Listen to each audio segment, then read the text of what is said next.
Hi, in this chapter I'm going to talk about chemical bonding and then introduce you to Lewis-Dot structure and finish off this chapter by talking about molecular structures and the use of VSEPR theory. Now let's talk about bonding theories. Basically, bonding theories tells us how atoms are bonded to each other. It also talks about and predicts the combination of atoms that they form compounds. Sometimes some atoms can bind together to form compounds. Sometimes atoms cannot bind together to form compounds. That's why we use bonding theory to see if, like, for example, two atoms are capable of bonding to each other or not, and why. Also, bonding theories explain the shape of the molecules. The shape of the molecule is really important because we use the shape of the molecules to figure out their physical and chemical properties. Now let's talk about different types of chemical bond. The first one is ionic bonding. Ionic bonding is a bond between a metal and a non-metal. When we have ionic bonding, we have a transfer of electron. Then what happens is that the metal loses the electron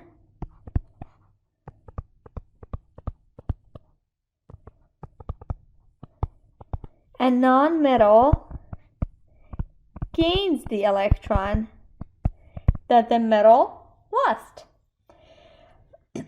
And that forms an ionic compound. Okay, then as you see, there is a transfer of electron. Then the metal loses the electron and non-metal gains that electron that the metal lost. Next one is a covalent bonding. That's for molecular compounds, which are two nonmetals. And when we talk about covalent bonding, unlike ionic bonding, they share electron. Okay, it's not that one of the nonmetal gonna lose the electron, the other one to gain it. They just share the electron. Then if you look at this example, which is a bond between two hydrogens, okay, which makes a hydrogen molecule, then as you could see right here, they have an equal sharing of electron. Okay, equal. Let me change the color. Equal share of the electron. By equal, we mean 50-50. Then if you think about an electron cloud right here, there is a 50-50% share of the electron. That means 50% goes to one of the hydrogen, the other 50 the other hydrogen. Okay, that's what we mean by 50-50 share of the electrons. The next one is a polar covalent bonding. When we have polar covalent bonding, we have unequal share of the electron. That means, unlike our previous example, it's not a 50, as you could see here, it's not a 50-50 share of the electron cloud. Okay, it will be based on the electronegativity between the two atoms that are sharing the bond. We will know which one pulls the electron cloud toward itself. Then if you look here, we have hydrogen and we have fluorine. We've talked about the electronegativity table, and based on electronegativity, it increases. If this is our periodic table, okay, that's helium, that's hydrogen, then the electronegativity increases. Okay, electronegativity as we go from left to right. Then if you look at hydrogen and fluorine, fluorine is a lot electronegative. Fluorine is the most electronegative element on the periodic table anyway. Then since fluorine is a lot more electronegative, than hydrogen is, as you could see here, it pulls the electron cloud more toward itself. Okay, that's why we give a sign as delta negative. Whereas for hydrogen, because it's a lot less electronegative than fluorine, we give it delta positive. Okay, that's the reason for these delta negative and delta positive signs. Then that atom that is more electronegative, it pulls the electron cloud more toward itself, as you could see here. That's why we give it delta negative. And the other one will be more positive, and we give it delta positive sign for hydrogen.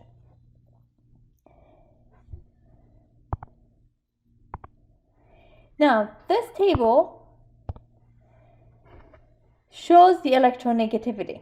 Then, as I told you guys, the electronegativity increases from left to right, bottom to top. Then if you look at these electronegativity values, see, fluorine has the highest value because it's the most electronegative element on the periodic table, whereas rubidium, it's a lot less electronegative because it's more metallic.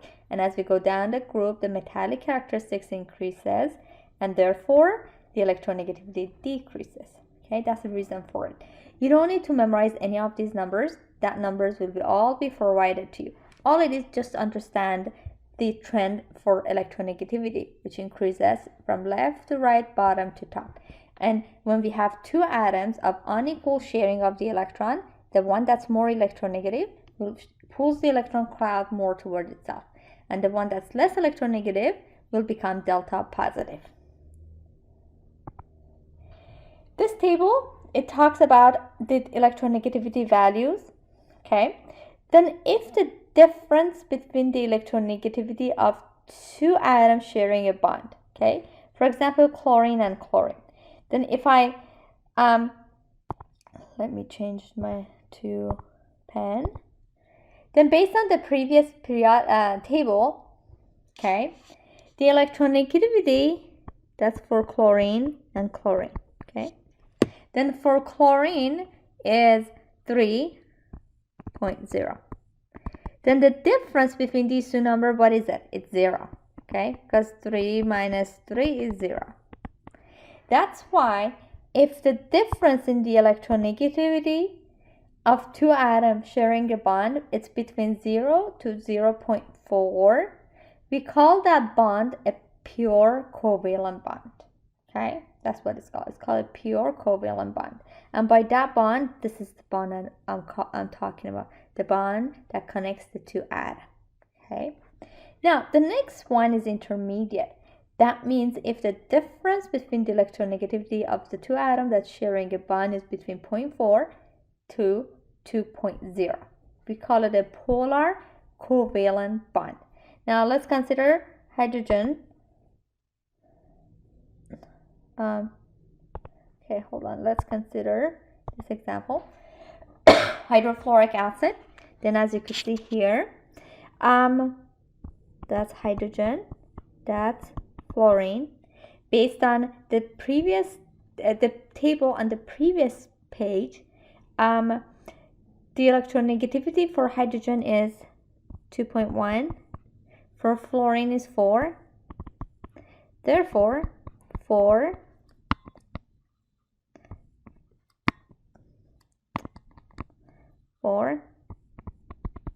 minus 2.1 is 1.9. Okay. Then as you can see, the difference is 1.9. If it's 1.9, it's the bond, which is this bond that I'm going to talk about. It's a polar covalent bond. That means one of the atom, that one that's the most electronegative, going to pull the electron cloud toward itself. It becomes delta negative. And the other one, which in our examples, hydrogen, becomes delta positive. And we have last one, which is the difference in the electronegativity is large. That means greater than 2.0. And that type of bond is ionic bond. Then if you consider sodium chloride, which is a bond between sodium and chlorine, Then if you look at the solubility, if you look at the electronegativity data, sodium is 0.9, chlorine is 3.0, then the difference is 3 minus 0.9, which will be 2.1. Okay, then as you could see, the difference is large, and that's why this bond between sodium and chlorine is an ionic bond. First of all, the difference is large, and second of all, which is the most important, is a bond between a metal and a non-metal. That's why it's an ionic bond.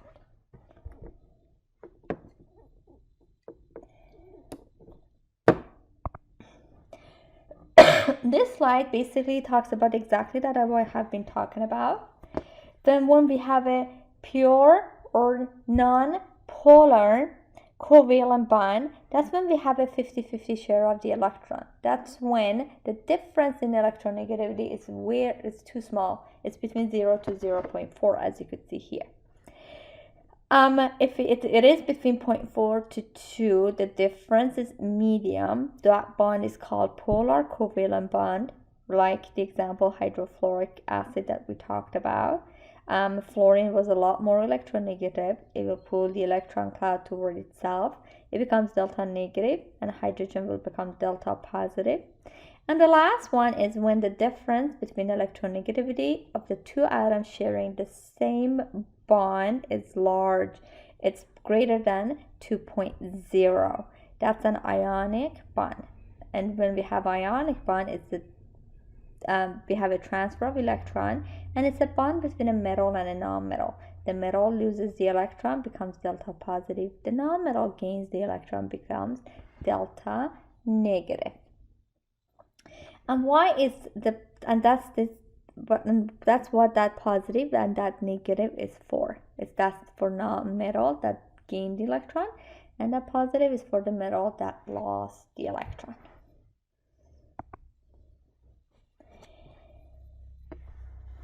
Then this is basically another way of talking about the bond between two non-metal. Then when we have a polar and when we have a non-polar bonding, then as you could see here, this is a bond between two carbon atoms. These two carbon atoms are sharing the same bond. The difference between the electronegativity will be 0, okay? Because 2.5 minus 2.5 is 0. Then as you could see, the difference is so small. That's why this bond is a non-polar bond. And the same thing here.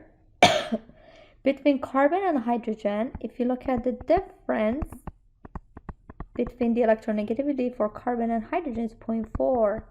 It's still small. That's why the bond is also a non-polar. And when we have a non-polar covalent bond or a pure covalent bond, we have a 50-50 share of the electron. That means we have no delta negative, we have no delta positive, okay? It's an equally share. That means it's a 50-50 share of the electron. We have no delta positive, we have no delta negative.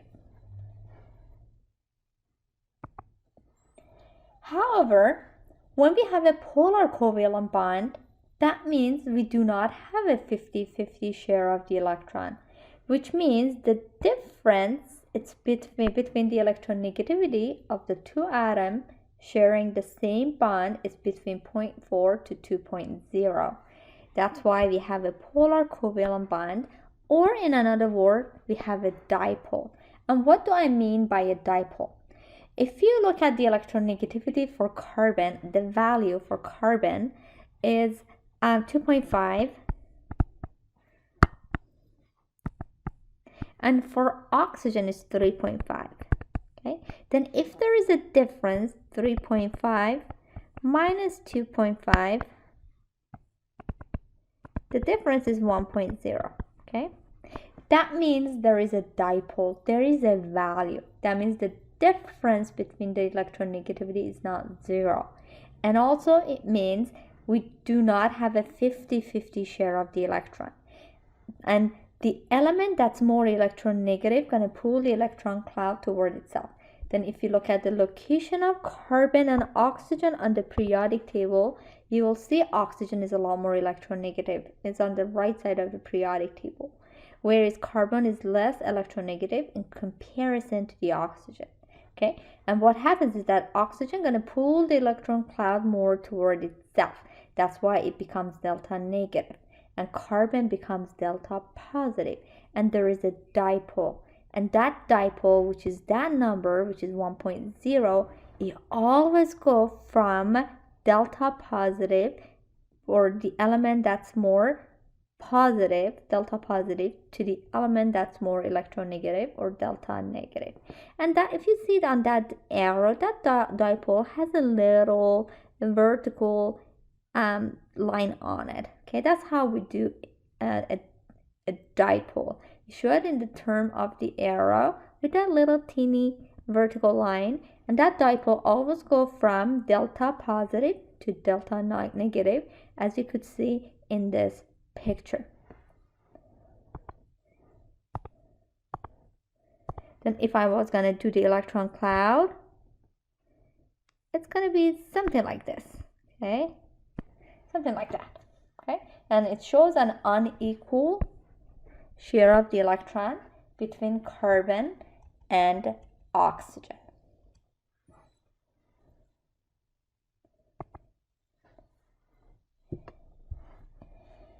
And here is basically we are talking about the delta negative and delta positive.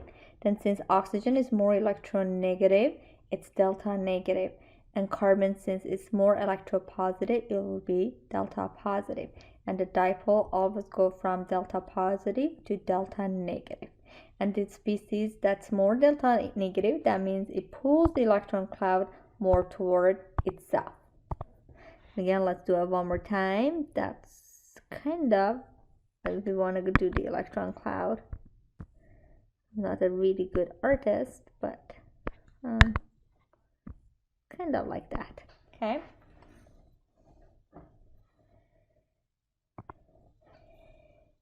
Now let's clarify.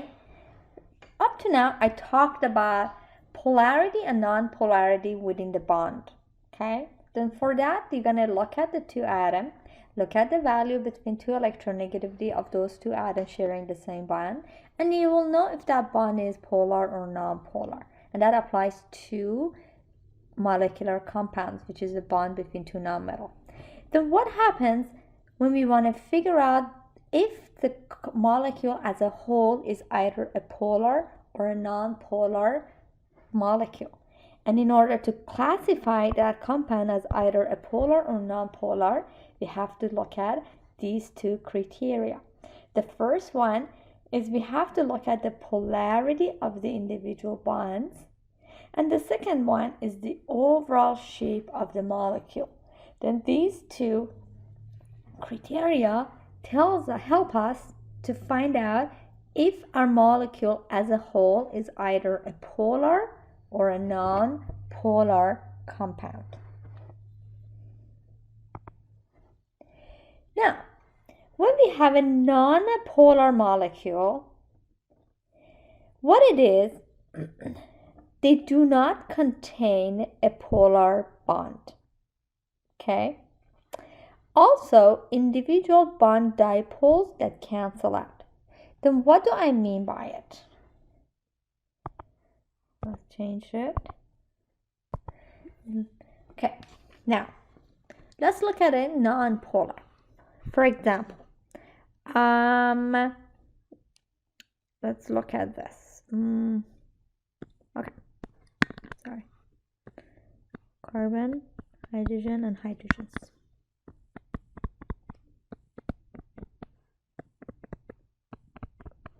Okay, that's the example for a non-polar molecule.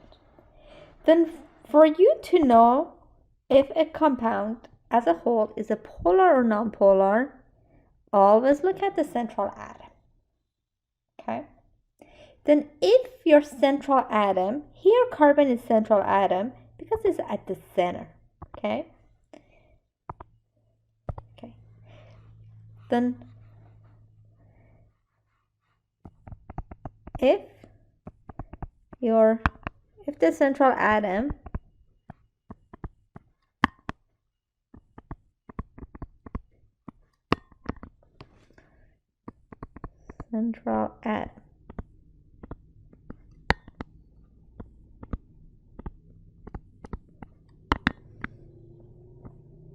okay, if it's bonded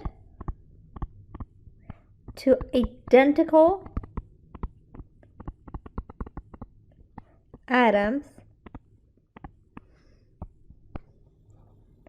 has no non-bonding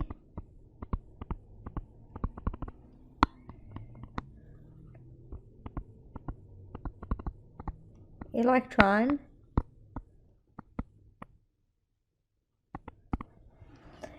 that molecule will be a non-polar molecule.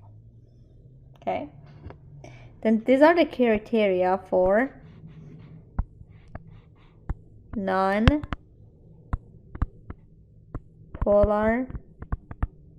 molecule. Then always look out for these two criteria. Okay, always look at your central atom. Here our central atom in this specific example is carbon, and look at it. Is this carbon bonded to 4 identical elements? Yes, it is. It's bonded to 4 hydrogens. They're identical. Okay. Also, look at if your central atom has no non-bonding electron. What do I mean by non-bonding electron? Sometimes we have, let's look at this example.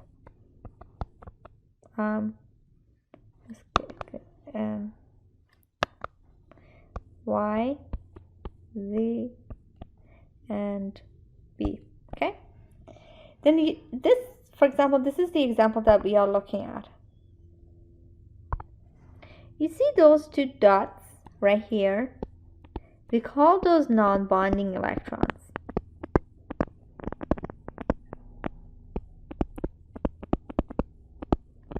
Non-bonding electrons are those electrons that do not participate in formation of bond.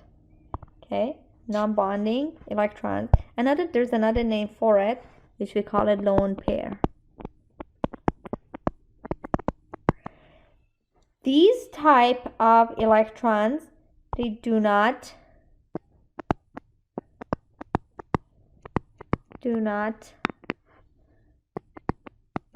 participate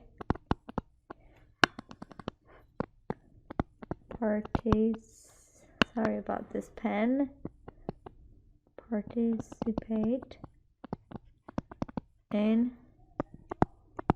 formation of bond.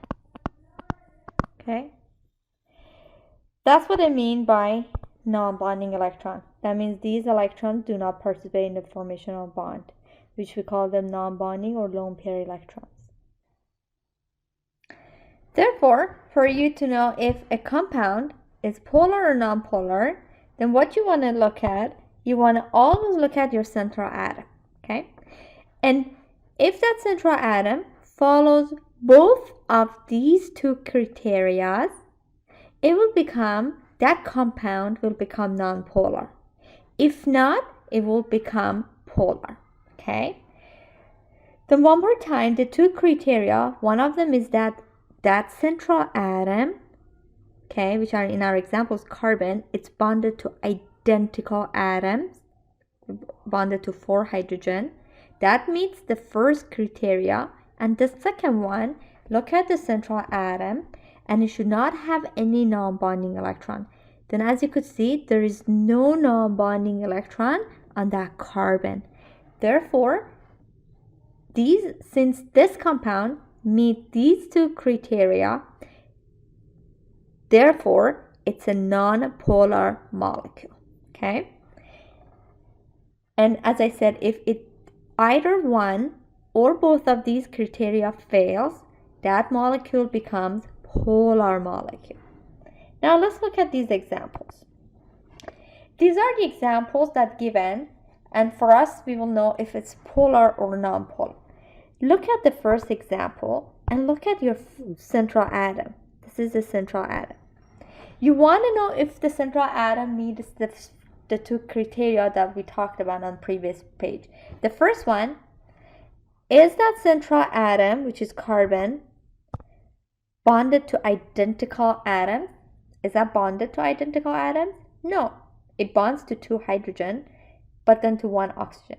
Since it's not bonded to identical atoms, automatically you will know it's a polar molecule. Okay, now let's go to the second example. Let's highlight our central atom, which is boron. Now let's think about the 2 criteria. The first one is the central atom bonded to identical atom? Yes, it's bonded to 3-fluorine. Now let's move on to the second one. Is there any non-bonding electron on boron? No, everything's bonded. Then since this molecule meets both of the criteria, therefore it's a non-polar molecule. Now let's look at the third example, ammonia. Look here. Ammonia meets the first criteria because it's bonded to 3 hydrogen, but it fails the second condition because there is a non-bonding electron, as you could see here, on nitrogen. Because of that this compound ammonia is a polar molecule. And last one is this compound. Look at the carbon, which is the central atom. Now let's look at the first condition. Is carbon bonded to identical atom? No, it's bonded to 2 hydrogen and 2 chlorine. And since it fails on the first condition or criteria, therefore this compound is also a polar molecule. Then for your compound to be a non-polar molecule, it has to meet both of these conditions. Okay? If either one of these conditions fails, your molecule becomes polar molecule.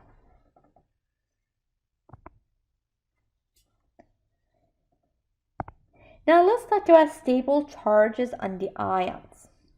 We've talked about this, the fact that metals in group 1, they lose 1 because they are and they become +1 cations. Group 2, they lose 2, becomes +2. Group 3, +3 becomes their charge becomes +3 cations. If you look at group 6, they're all -2, and group 7 are -1. When I was going over the orbitals, I'll talk about the fact that all these elements on the periodic table want to either gain or lose electrons just to become like the elements on group 8, okay, have the same electronic configuration as in group 8. Then for metals, want to have the same electronic configuration as the inner gas before it, and for non-metals, inner gas after it. That's why you have to look at the orbitals and you have to see how many you have to add or remove to have the same electronic configuration. And that's why we say group 1 is +1, the charge is +1. Group 2, the charge is +2. Group 3 is +3. Group 6 is -2, and group 7 is -1. That's the reason behind it, and this already been talked about. Also, how do we write electronic configuration for ions? This is also been talked about. Then if you look at sodium, when you want to write the electronic configuration for sodium ions, what I do not recommend to do is do not tell yourself, okay, sodium has 11 electrons, then since it's sodium ion, it should have 10, and like the electronic configuration for 10 electrons.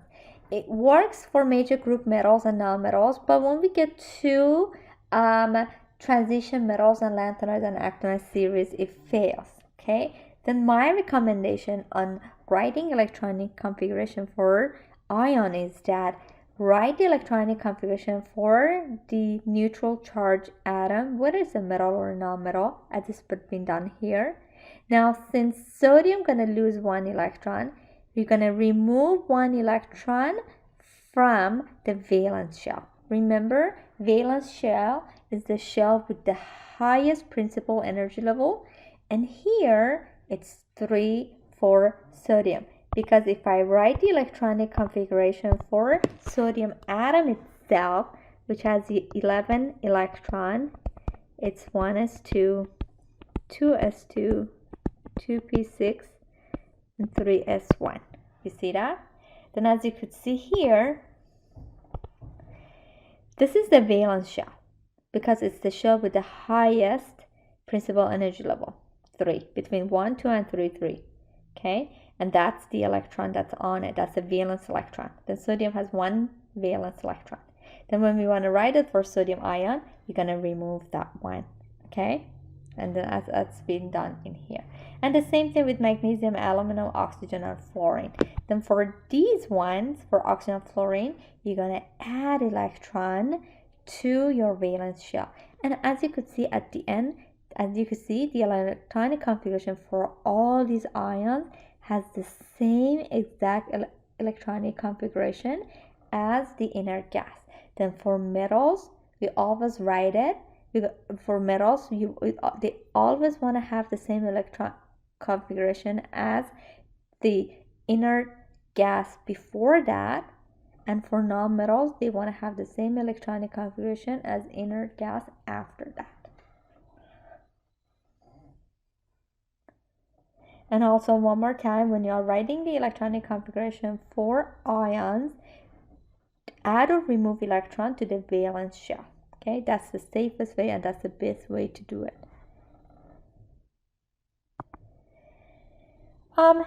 This picture is the structure of ionic compound, and as you could see, this is an example for lithium fluoride.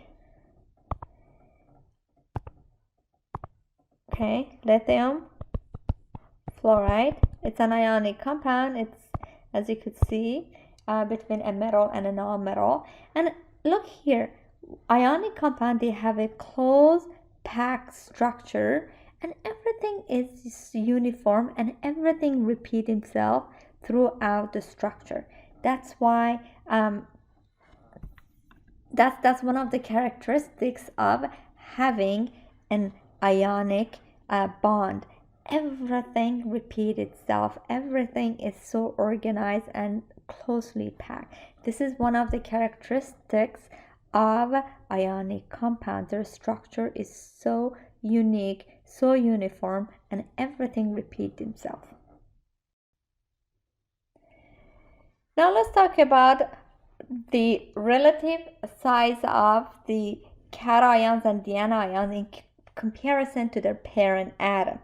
Then if you look here, the cations, they are always smaller in size than their parent atom. Why is that?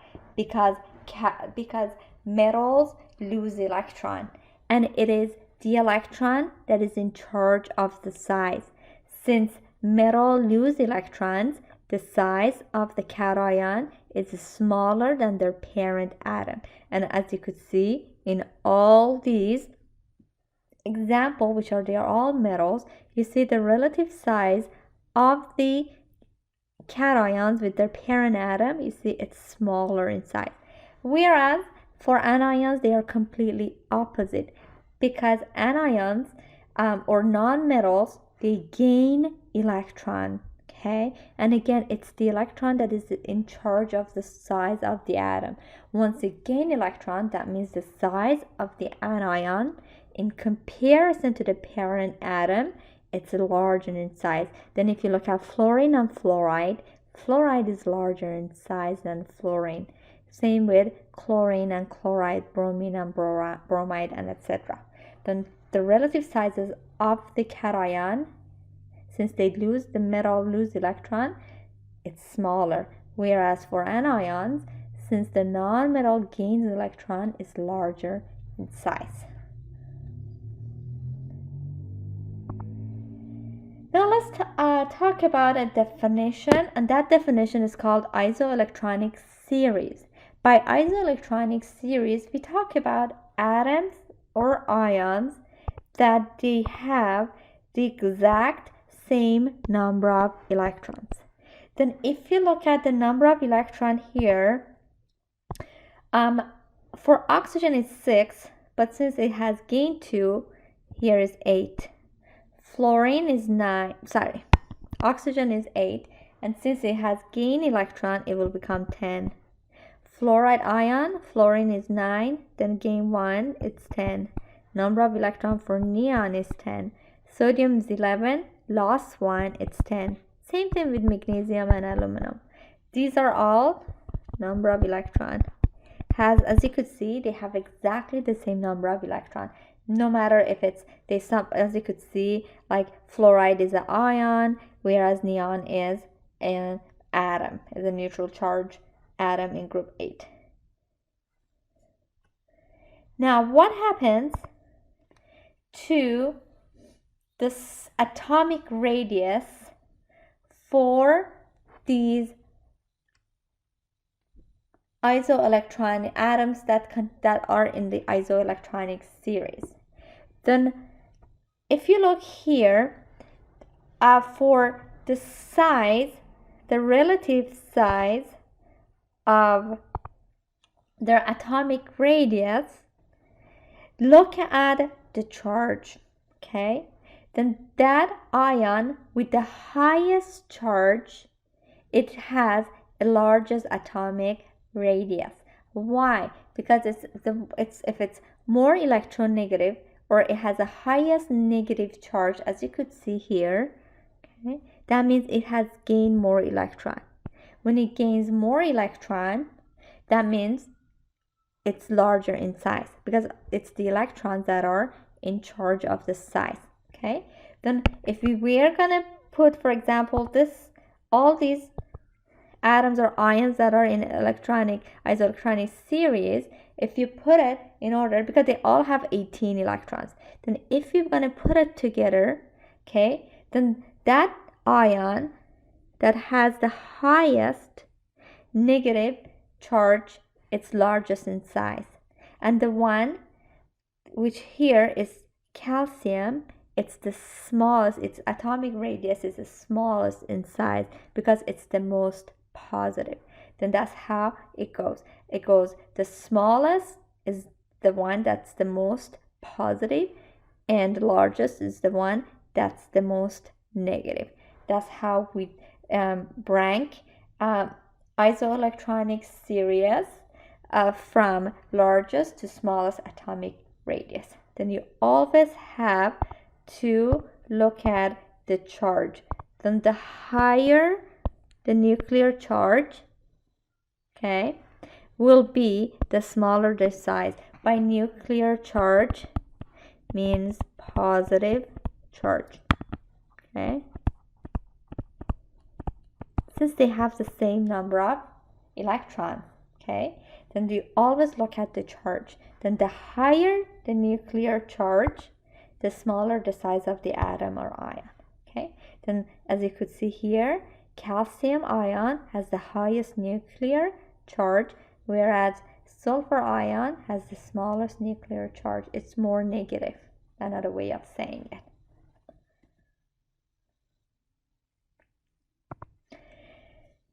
Now let's talk about Lewis dot structures. Lewis structure is one of the most important concepts in general chemistry. Basically, when we are talking about Lewis dot structure, we want to show the structure of the molecules in terms of electron dot. And Lewis structure is named after the scientist who developed it. Okay. And when we are drawing this Lewis structure, one of the most important thing is that we have to show the location of all the valence electron. That's really important. Okay. And this is something we've always talked about. Okay. Noble gases, they do not participate in any chemical reaction because they have a field orbitals. Then all the other elements on the periodic table, they're gonna gain or lose electron just to have the same electronic configuration as the noble gases. One of the important rules in Lewis structure is the octet rule. Okay, octet rule is that you want to make sure each atom, after it participates in chemical reaction, is surrounded by 8 valence electron. Okay, that's very important. Then what do I mean by valence electrons? Okay, for example, if you look at magnesium, it's 12, it's 1s2, 2s2, 2p6, and 3s2. Then here, as we've talked about in the past, this is the valence shell because it has the highest principal energy level. Between principal energy level 1, 2, and 3, then principal energy 3 is the highest. That's why this shell is valence shell, and it contains 2 valence electrons, and the rest will be 12 minus 2, 10, and that's the core electron. Okay, then whenever we are drawing Lewis dot structures, we care about valence electrons, and what we want to make sure is that at the end of the chemical, whenever you draw the structure, you want to make sure there is 8 electrons around each atom. That's why it's called octet rule. Just like everything else, there are exceptions to this rule, and that is hydrogen and helium. They do not follow the octet rule. They will be surrounded by only 2 electrons. That's why we call them duet rule. Now here, now let's talk about valence electron. For example, hydrogen is in group 1. It has 1 valence electron, right? Lithium is also in group 1. It has 1 valence electron. Beryllium is in group 2. Okay, that's how we do it. We do it one at a time. Okay, boron is in group 3. It has 3 valence electron. Carbon is in group 4. It has 4 valence electrons. Nitrogen is in group 5. It has 5 valence electrons. See, that's how we do it. The 1, 2, 3, 4, 5. Now as you could see, they're starting to pair up. Oxygen is in group 6. It has 6 valence electrons. 1, 2, 3, 4, 5, 6. Fluorine is in group 7. It has 7 valence electrons. 1, 2, 3, 4, 5, 6, 7. And last one, neon, is in group 8. It has 8 valence electrons. 2, 3, 4, 5, 6, 7, 8. Okay, and that applies to every single element for this group. Then that's how we do valence electrons. We do one at a time, and you follow exactly the same way that I did. We do one at a time. You don't put 2, 2. We do one at a time. Okay. Then as you could see here, neon, you see, it is already following the octet rule because it has 8 electrons around it. 2, 4, 6, 8. The neon is already following the octet rule, whereas all the other elements are not following the octet rule because they need more electron to have a full shell, just like neon, with the exception of hydrogen that follows the duet rule, and helium. Okay, that's what we mean by octet rule. You want to have 8 electrons around each atom. The neon follows the octet rule, whereas the other element are not. They need more electrons. Then all these elements, they participate in chemical reactions till they are surrounded by 8 valence electrons. Okay, that's what it means by octet rule.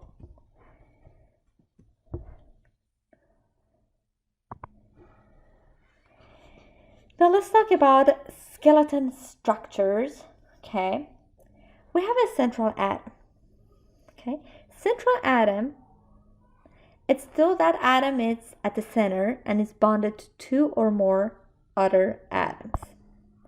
That's what it means by central atom. Okay. Terminal atoms are bonded to 1 atom. Then if we look at this example,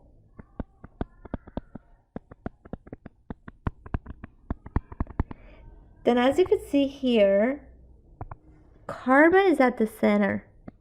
That's why we call that one central atom. And as you could see, it's bonded to 4. Then central atom are bonded to 2 or more atoms. Whereas the hydrogens,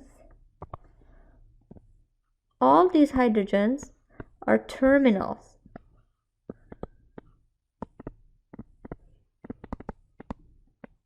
Because it's only bonded to 1 atom. That's what we mean by central atoms and terminal atoms. These are some of the important things that's good to know when you are drawing Lewis structures. Number 1, hydrogen atoms is always terminal. Why? Because if I go back to my previous slide, hydrogen only has 1 electron for reaction. That's why it could only make 1 bond. Okay? That's why it's always terminal. Carbon is always central. Okay? Now, when you have 2 atoms, how would you know which one goes central, which one goes terminal? Okay? Then central atoms have the lowest electronegativity. Look at the electronegativity. Okay? If it has a lower electronegativity, that one will be more central. Then between, for example, carbon and nitrogen, okay, look at the electronegativity. Carbon is least electronegative than nitrogen, right? That's why carbon will be more central.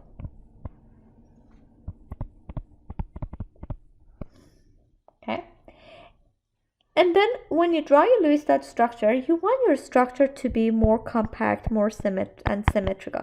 If it looks so weird to you, so odd to you, that means it's not a good idea. Okay? That means you did not do well. One other thing that's important to know, okay, you do not want to have double bond next to each other. Okay, for example, this one is not favored.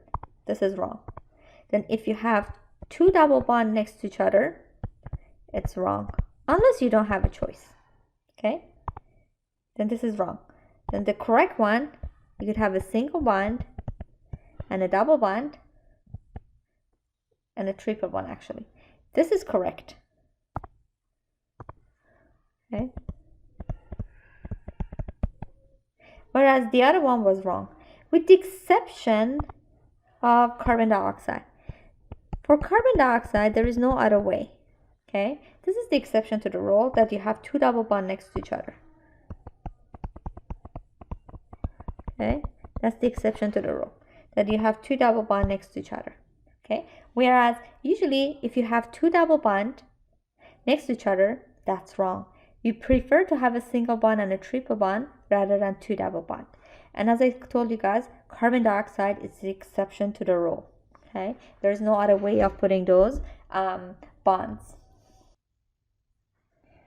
Now let's continue with Lewis dot structures and talk about different type of bonding that we have. But before that, I would like to let you know that 2 electrons,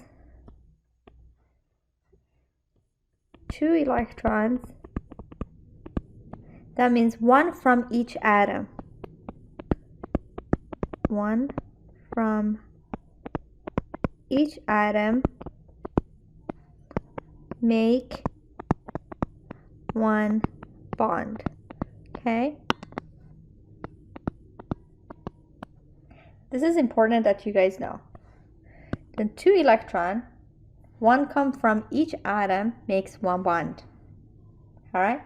Now, we have a single bond, which means one pair of electrons is shared by 2 atoms, like hydrogen. Okay. That means 1 electrons coming from this hydrogen. These dots are electrons. And another one,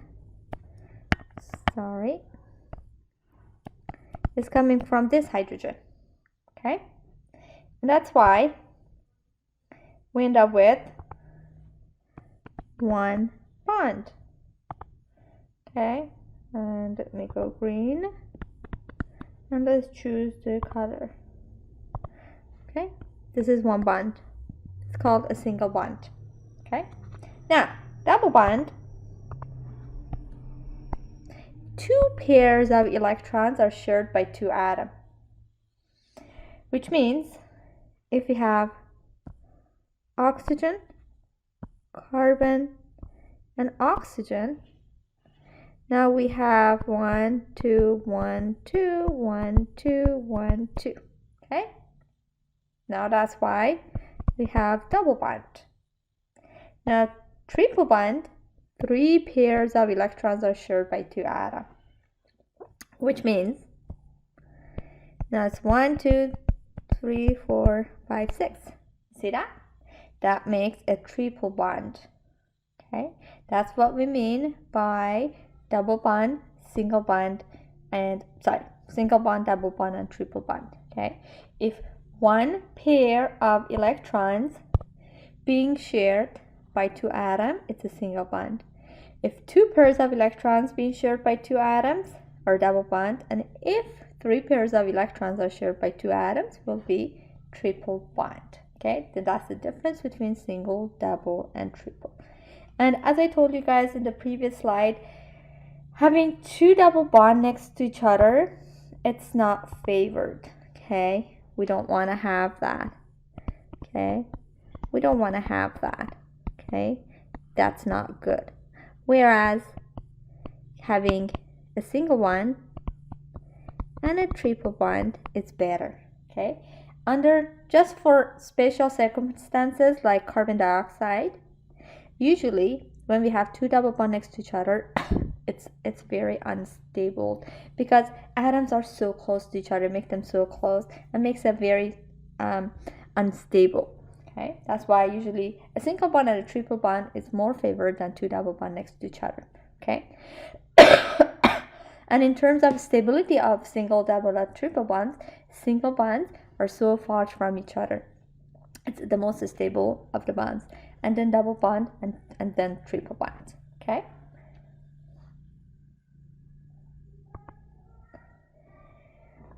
Just like everything else in chemistry, we have some exceptions when it comes to Lewis structures. The first one are the exception to octet rule. Remember, hydrogen and helium, they follow duet rule because they only have 1 electron, or in terms of helium, 2 electrons. Okay, that's why they cannot have 8 electrons around it.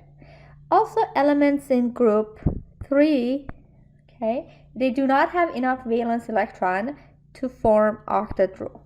Okay, like this example, boron is in group 3. It has 3 valence electrons. That's why, as you can hear in this structure, that will be 2, 4, 6.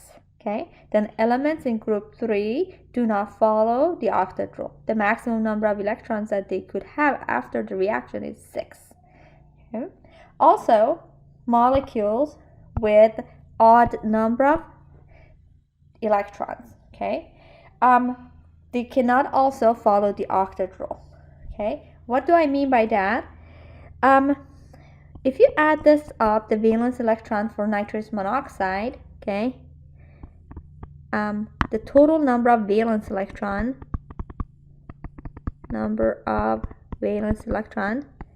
in this molecule, what would it be? Nitrogen is in group 5. it has 5 valence electron, right? Oxygen is in group 6, it has 6 valence electron. And when you add this up, it's 11 valence electron. Then as you could see, molecules with odd number of electrons do not follow the octet rule. Then when you draw the Lewis structure for nitrous monoxide, it will not follow the octet rule because it has 11. The total number of its valence electron that this compound has is 11. And the same thing with this molecule, nitrogen dioxide. Okay, then if you calculate the total number of valence electron for NO2, total number of valence electron for NO2, then it contains 1 nitrogen. Nitrogen is in group 5, it has 5 valence electron, and it has 2 oxygens. Oxygen is in group 6, it has 6 valence electron, which adds up to 12 valence electron. Okay. Then when you add up 12 with 5, 12 plus 5 is 17. Then nitrogen dioxide has 17 valence electron. That's why when you draw the Lewis structure for nitrogen dioxide, that also do not follow the octet rule. Okay. Then one more time, hydrogen and helium, okay, they could only have 2 electrons after the bonding. That's why they do not follow the octet rule. They follow the duet rule. Elements in group 3 also do not follow the octet rule because they can only have 6 valence electrons around it, like boron, okay, 2, 4, 6. That's why they also do not follow the octet rule. And also molecules that contain odd number of total valence electrons, like nitrous monoxide or nitrogen dioxide, as you could see in these examples. Then it's important to know this exception when you are writing Lewis dot structures. Let's continue Lewis dot structures with 2 important definitions. One is bonding electrons and the other is non-bonding electrons. Okay, bonding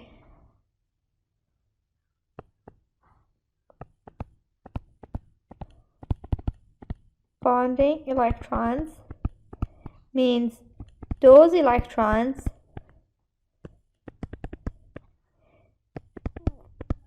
that they participate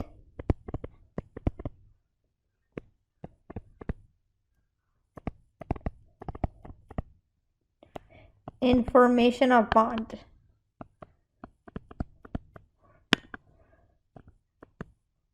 Formation of bond. Oops. Of chemical bond.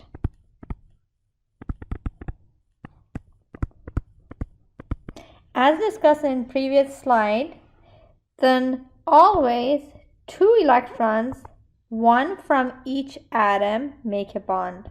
Okay, then 2 electrons, 1 from each atom, make a bond. Now, the bonding electrons are those electrons that they participate in the formation of chemical bond. If you look at this example for fluorine, atom, then what happening is that fluorine is in group 7, that's why it has 7 valence electron. And one more time, when we are putting in valence electrons, the way that we're gonna go, one more time, just out of a practice, when it's in group 7, it has 7 valence electrons, right? There's 1, 2, 3, 4, 5, 6, 7. Oh, sorry. 6, 7. Okay, that's how you do it. And it doesn't matter where to start. You can start from here. You could say 1, 2, 3, 4, 5, 6, 7. It really doesn't matter where you're starting from, as long as you have 7 electrons around fluorine, and as you can see, 3 of them are paired up and 1 is singlet, is all good. Okay. Now, going back to our 2 important definition, bonding electrons. So this is fluorine. It has 7 valence electrons around it. As you could see, 3 of them are paired up, 1 is singlet. Then what's going to happen? It's going to react, or it's going to bond with another fluorine atom, and that's what you will see. Okay? Then what happens is that these two fluorine, for example, assume these are the two fluorine, each one has a singlet electron. Then when they pair up, they look like this. Then one single electron from one of the fluorine gonna react or gonna make a bond with the other single electron on the next fluorine, okay? And that makes a bond. That's how it works. Then what we will have,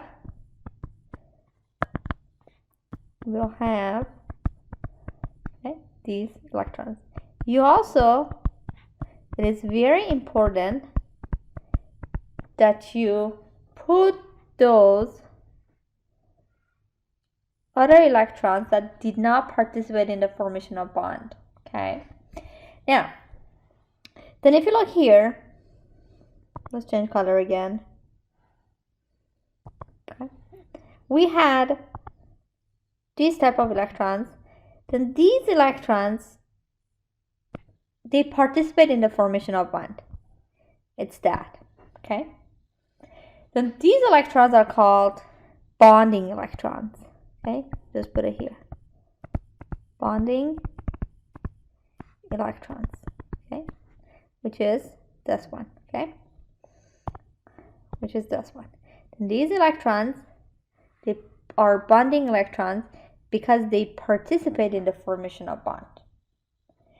But the other electrons that they did not participate in the formation of bond, okay, we call them non-bonding electrons or lone pair. Okay, non-bonding electrons or lone pair. Another name is non-bonding electrons, lone pair or non-bonding electrons.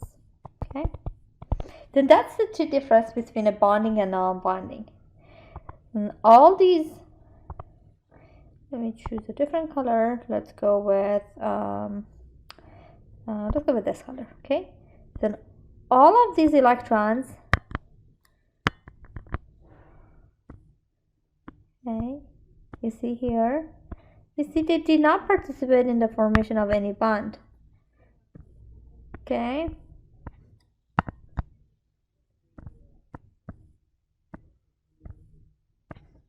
or non-bonding electrons. And as you could see here, non-bonding electrons are always paired up. They're always doubled up. If you have a non-bonding electron that's not doubled up, it's singlet, then it should be bonding. Okay? The whole purpose of chemical reaction, what was it? Is that to make sure that each atom has the same electronic configuration as in group 8. That means full shell. And what is it? 8 electrons. Okay? Now, as you could see here, it's very important that you put those non-bonding electrons because you want to follow the octet rule. That means you would, unless if they are the exceptions, other than the exceptions, at the end of a chemical reaction, you want to make sure there's 8 electrons around each atom. Okay, then if you look at this first fluorine atom, it's 2, 4, 6, and each bond is 2 electrons. Remember, 2 electrons makes a bond? Same thing. That makes it 8. Okay, and look at the second fluorine. It's 2, 4, 6, and 8. Okay, then as you could see, this structure is following octet rule. That means we have 8 electrons around each atom. Okay, out of those electrons, we have a 3 pair of bonding electrons. 3 pairs of non-bonding electrons, as you could see here. And we have a pair of bonding electrons. Okay, the bonding electrons are those electrons that they do participate in the formation of bond, And non-bonding electrons are those electrons that they do not participate in the formation of bonds. Okay.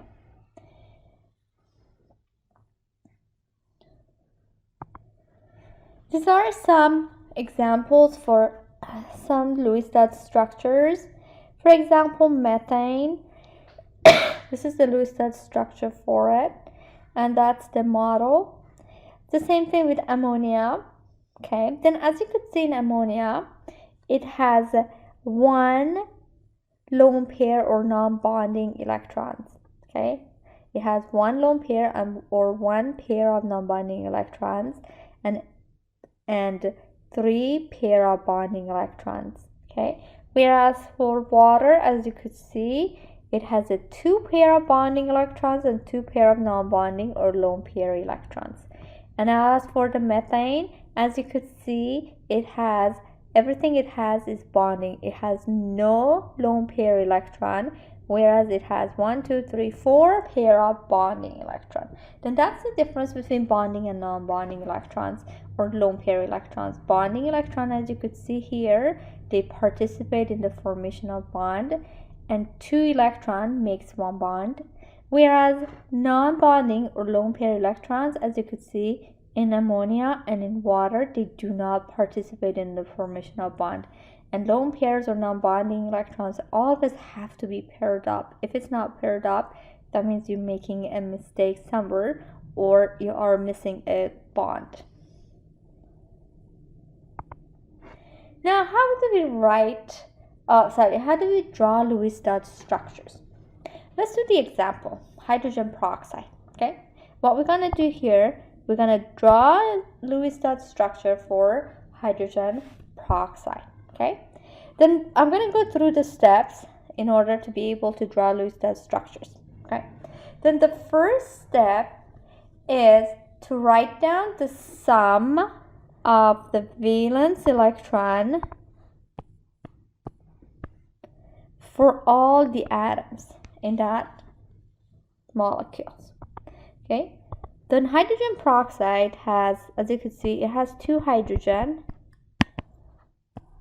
Okay, the valence electron for hydrogen is 1. In group 1 it has 1 valence electron, but we have 2 hydrogen, makes it 2 valence electron. And it also has 2 oxygen, right? As you could see in the molecular formula. Now, that 2, because we have 2 oxygens. Now, the valence electron for oxygen is in group 6 is 6. 2 times 6 is 12. Now, when I add them all together, it's the sum of valence electron is 14. Okay, this is the total number of valence electron this structure has. And that's number 1. That's the first thing that you have to do. Next, we're gonna draw a simple skeleton structure of the molecule. Okay, it's a simple structure. Then between hydrogen and oxygen, then remember hydrogen is always terminals. Okay, then oxygen should be in a center. Then we have an oxygen here, and we have, okay, that's a simple skeleton. Okay, you can have that one. Somebody's gonna ask me why we cannot have that one. Why? The reason is that oxygen is in group 6, right? Then it has 6 valence electrons. 1, 2, 3, 4, 5, 6. Then as you could see here, oxygen has 2 pair of bonding and 2 pair of non-bonding electrons. Then because it only has 2 singlet electrons, it can only make 2 bonds.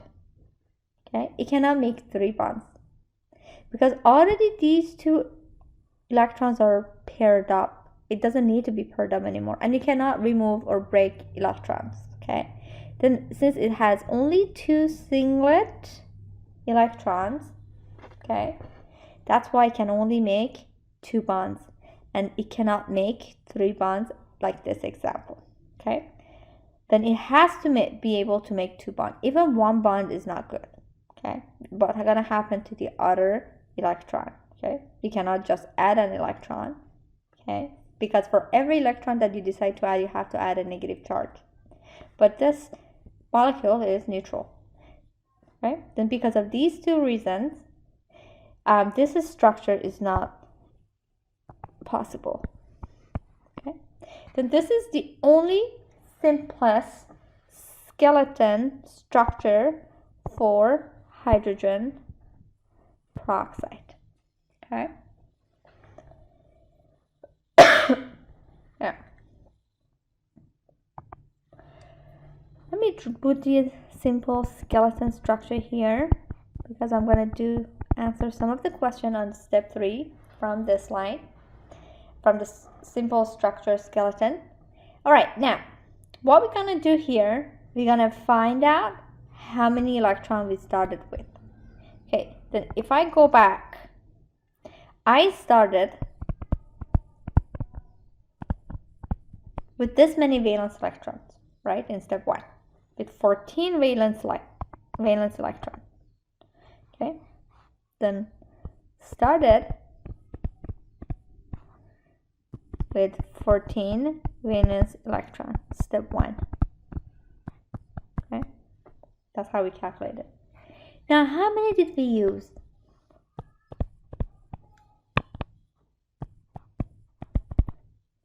Out of those 14, how many did we use?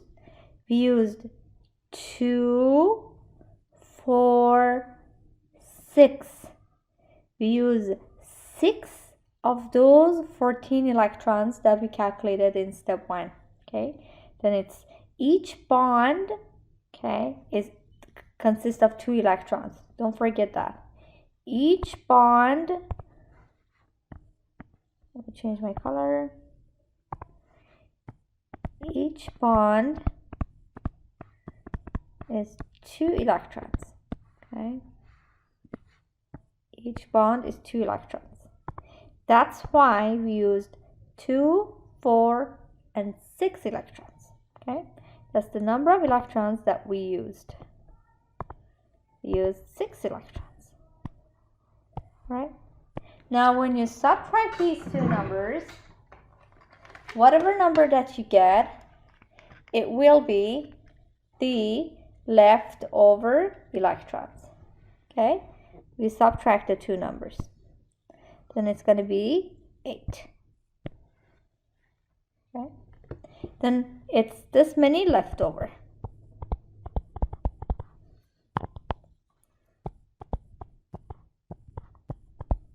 Okay? Leftover electron. All right? Then what happened was that we started with 14 valence electron from step 1. Okay? That's how we calculated it. And then we use, based on the skeleton structure, we use 2, 4, 6, and whatever is left over, okay, we have to difference the 2 numbers, will be 8. Okay, basically you have 10 apples, you eat 2 of them. How many do you have? You have 8. 10 minus 2, 8. Okay, this is how we calculate the leftover electrons. All right. Now, what I'm going to do, I'm going to go back to my skeleton structure. Now, what we're going to do here, we're going to figure out how many more electrons each of these atoms need to reach the octadro. Remember, by definition of octadro, you want to have 8 electrons around each atom. Okay, with the exception of hydrogen, helium, group 3, and those molecules that their sum of valence electron is odd. Okay, they are the exception to the rule. But other than that, you want to have 8 electrons around each atom.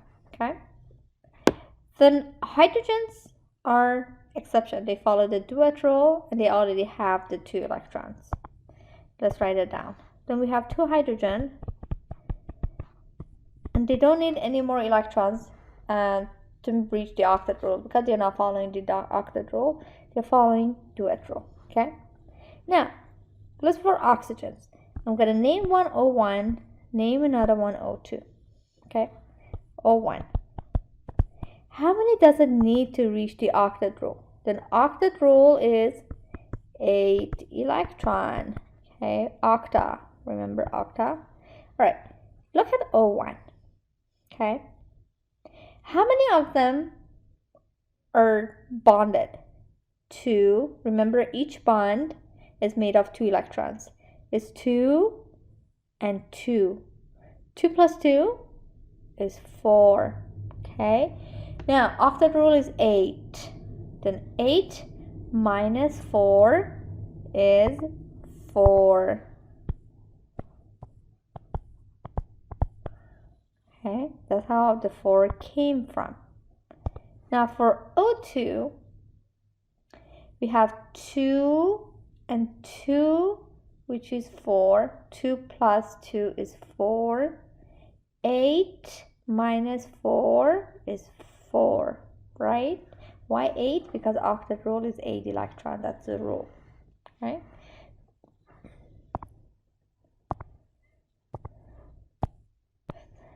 Okay, and then we're going to add them together, which is 8 electrons. Okay.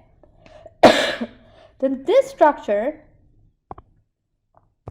needs 8 more electrons to meet the octet rule. Okay, that's how it is calculated. Okay, we need 8 more electrons. Okay, one more time. This part is a little bit confusing at first. Then for O1, hydrogens, they follow the duet rule. That's why I put 0, and they've already met that. But O1 needs 4 more electrons to reach the octet rule. Why? Because it already has 2 and 2, 4. Then 8 minus 4 is 4. And O2, the same thing. It's already 2 and 2, which is 4. And 8 minus 4 is 4. Okay, that's why this structure needs 8 more electrons to reach the octet rule. This basically talks about everything that I just told you guys. Okay, how many electrons we started with, how many electrons we used, how many left over, and how many more electrons your structure need to reach the octet rule. Okay. Now, the next step, you want to know if you need an extra bond or not. Okay. This is my skeleton structure that I did in step 2. Okay. In order to know how many extra bonding we need, what we have to do, we have to subtract the value of leftover, okay, need to subtract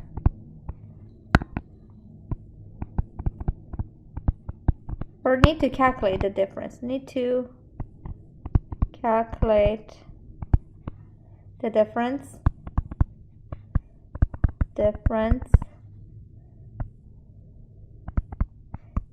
in number of leftover electrons, which is step number 3. Need to calculate the difference in number of leftover electrons and the number calculated in step 4. It's just a difference of 2 numbers. Okay, so basically it's a difference of this number left over, which is 8, from how many more electron your structure needs to meet the octet rule. Okay, this is also 8. Okay, then it's going to be 8, which is the leftover, from this 8, which is how many electron your structure needs to reach the octet rule. Okay, that's how I'm getting those two numbers from. Okay. Therefore, it will be 8 minus 8, which is 0. It's just a difference. It's just a difference of the two. Always a larger number from a smaller number. Okay, that's how it's done. Wait. Okay, it's just a difference of two numbers. One is the number of leftovers electron from step 3, and the other one is the number calculated with step 4. Okay, now then the difference is 0. Okay, that's how we calculate it. Now, go back and write this down. Then 2 electrons make 1 bond, right? That's how electron works. 2 electrons make a bond. Okay, so what I'm going to do, this is this many electrons. Okay, I want to know how many more bonds do I need. Okay, that's why I'm dividing it by 2. Okay, which is 0. Why am I dividing it by 2? The reason is because 2 electrons make 1 bond. Okay, that's why I'm dividing it by 2. Then 0 divided by 2, we always divide it by 2. Okay, that's because 2 electrons make 1 bond. It's always divided by 2. Then when you divide 0 by 2 is 0, which means no extra bond needed. Okay, that means your skeleton structure, this one, does not require additional bonding. Okay, no structure needed. No, sorry, no extra bond is needed. Okay, now that you know you don't need to add any more extra bonding. By extra bonding, I mean you're gonna add a double bond or a triple bond. Okay, that's what I mean. Okay, since no structure, no extra bonding is needed, the last thing that we are doing, we're gonna draw the actual structure of the molecule, and you have to make sure that your structure is also following the octet rule. Okay, then hydrogen, the first hydrogen here is not following the octet rule. It follows the duet rule, and it only has a 2 electron. Now this oxygen, it has 2 and it has 2. 2 plus 2 is 4. It already has 4 electrons. Then to meet the octet rule, it has to have 8, right? That's for meeting the octet rule. It has to have 8. Then 8 minus 4 is 4. And the same thing with the second oxygen. It already has 2 and 2, 4. 2 plus 2 is 4 electrons. Then it has to have, the rule says, octet rule has to have 8. Then 8 minus 4 is 4. As you can see, I am pairing them up. This number, the number that we calculate, number 5, always has to be 0, 2, 4, 6, 8. Okay, it cannot be odd number. If it was an odd number, you made a mistake. Okay, now that hydrogen also following the duet rule, it has to have 2 electrons, which is it does. Okay, then this is our actual and correct Lewis-Dot structure for hydrogen peroxide. Okay, that's how we draw Lewis-Dot structures. Then for teaching, when we are drawing Lewis-Dot structure, I go over the steps and I do the steps. But if I ask a question like this on the exam and you are really comfortable, you don't need to show the steps at all. All I'm looking for is that your Lewis structure is complete, is correct, and it is following the octet rule, as you could see here. Okay, then the steps is for the purpose of teaching, but you're more than welcome to go through the steps, but you'll only be credited for the correct Lewis structure, which follows the octet rule as well. That's what you will be credited for. All right. Now, let's talk about resonance structures. Sometimes for some molecules, you could have more than one Lewis structure. Okay, that is called resonance. Then whenever you could have more than one Lewis structure, we call that a resonance structure. Okay, then what do we mean by resonance structure? Let's do this example. Let's draw the Lewis structure for nitrate ion. Okay, then again, step one, what we are doing, we want to calculate the total number of valence electrons this compound has. Then it consists of 1 nitrogen, 3 oxygen, okay, NO3 minus. As you could see here, it's NO3 minus, then 1 nitrogen, 3 oxygens. Okay. The nitrogen is in group 5. It has 5 valence electron. Oxygen is in group 6. It has 6 valence electron. And since we have 3 oxygen, I might multiply it by 3, which makes it 18 valence electron. Okay. Then when you add these, 18 plus 5 is 23 valence electron.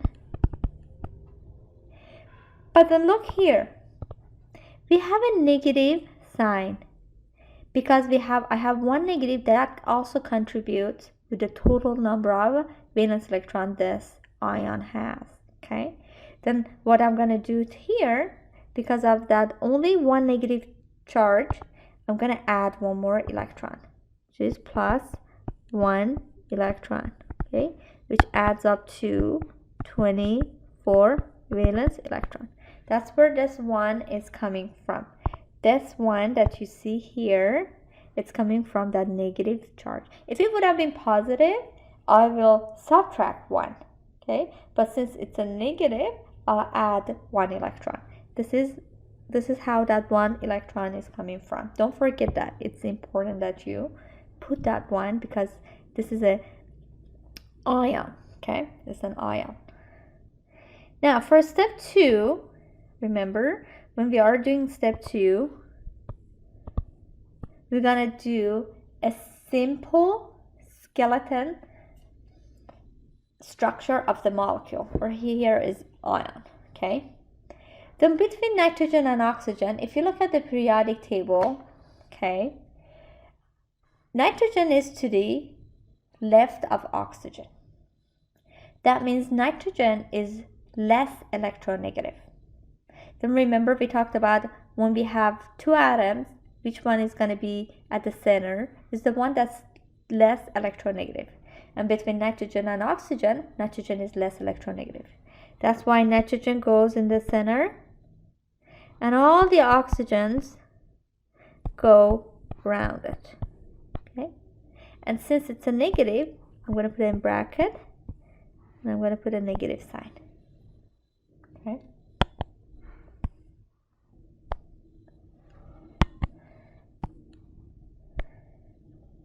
Then this is our simple skeleton structure for this molecule. Now let's do step 3. Step 3 was how many electrons we started with, how many electrons we used, and how many leftover we had. Okay, then we started with, used, and leftover. Let's do that. All right. Then we started with 24 electrons, right? From step 1. That's how many we started with. We started with 24 electrons. Let's write it down. 24 electrons. Okay, that's step 1. Now, how many did we use? For how many we used, you're going to go back and look at your simple skeleton structure.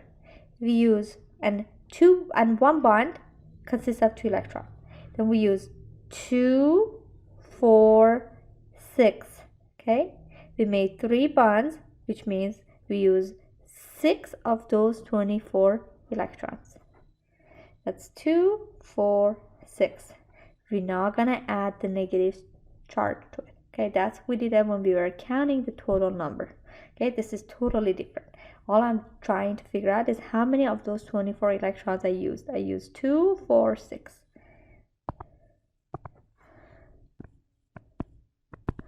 Okay. Now left over is the difference of the two numbers, which is 18. Okay, 24 minus 6 is 18 electrons. Okay, then we started with 24. Okay, we use 6 and we have 18 left over. Okay, that's how many left over we have. Now let's do step 4. For step 4, you want to know how many more electrons your structure needs to reach the octadrole, right? Okay, for oxygen, let me number the oxygens. O1, O2, O3, since we have 3 oxygens. Okay. Then it's O1, O2, O3, and nitrogen. Okay. Then O1, it has 2 electrons.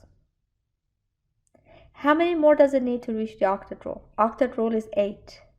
Then 8 minus 2 will be 6.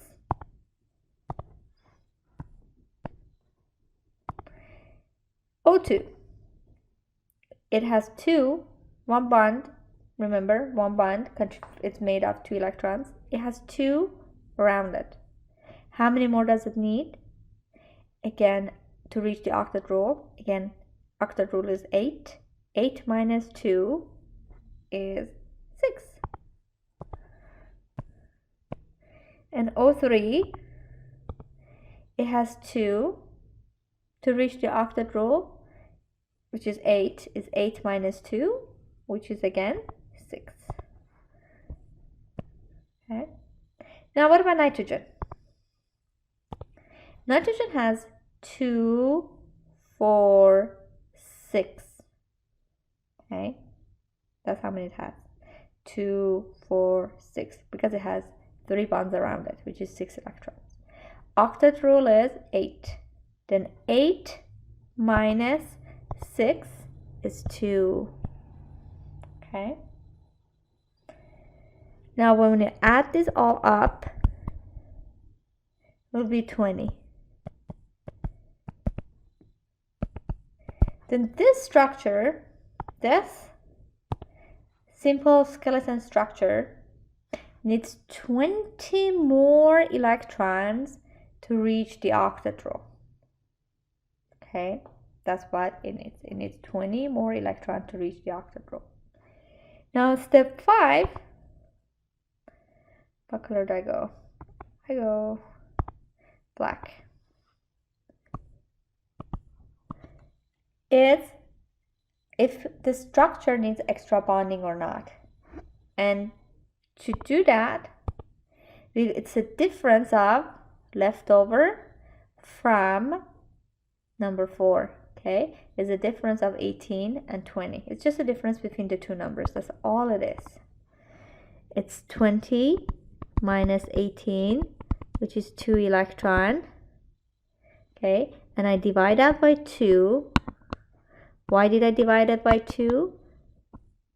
Because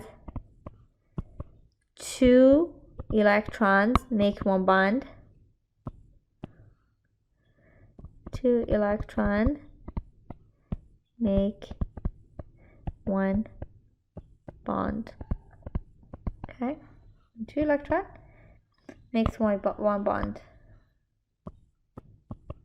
Okay, that's why it's always been, it will always be divided by 2. Then 2 electrons divided by 2 is 1. Okay, 1 extra bond needed. In this structure,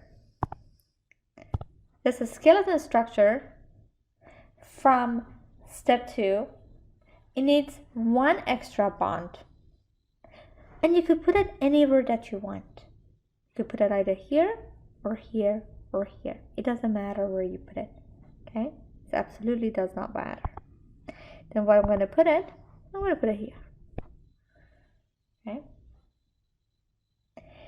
Now the last step, which will be to have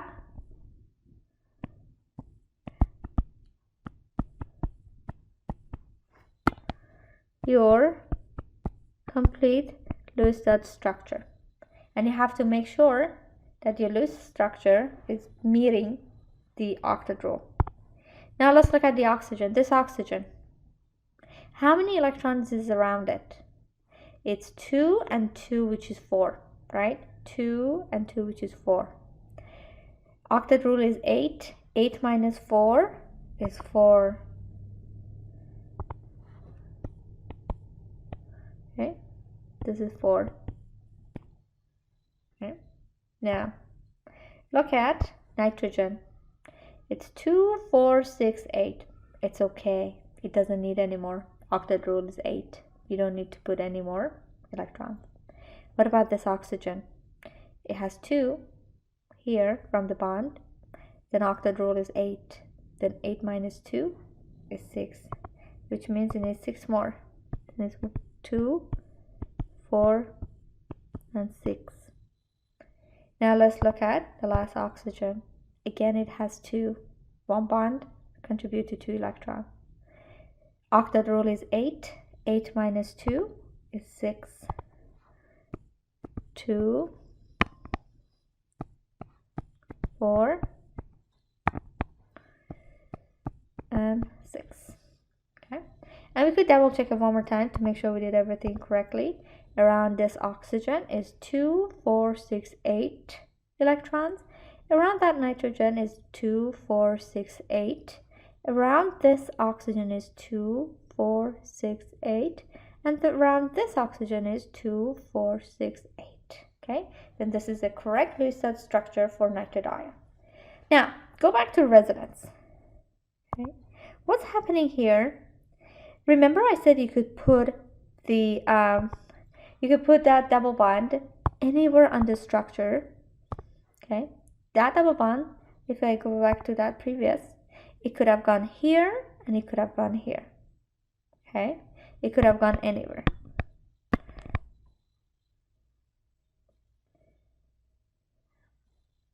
Okay, that double bond could have gone anywhere. That's why we have a resonance structure. In resonance structure, we have a movement of electron. Okay, that what it is that these 2 electrons gonna go to that oxygen. Okay, then if that happens,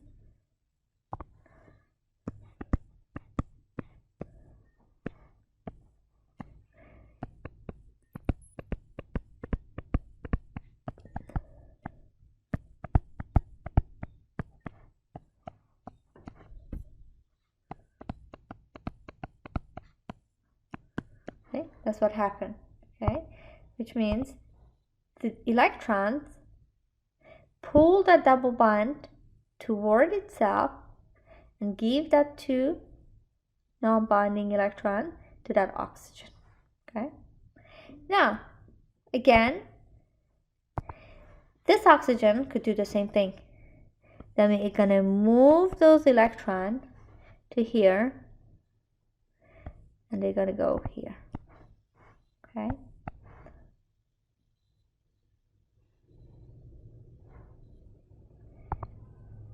Now it's going to be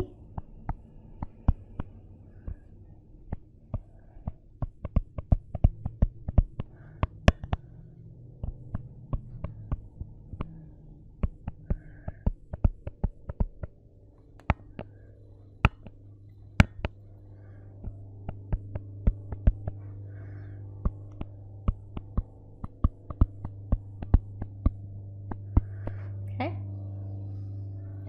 and that goes to here.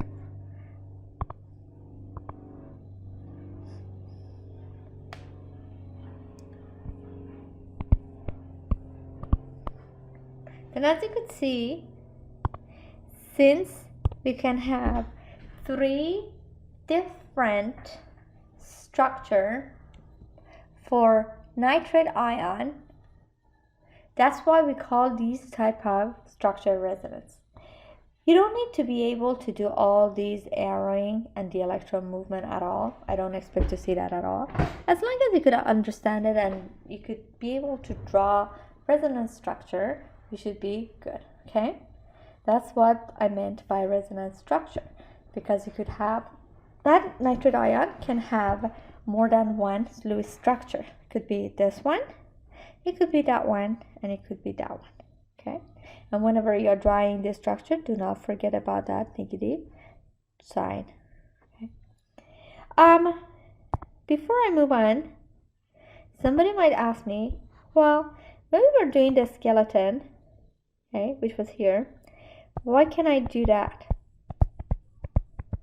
Why this could not be it? Okay, rather than what you did.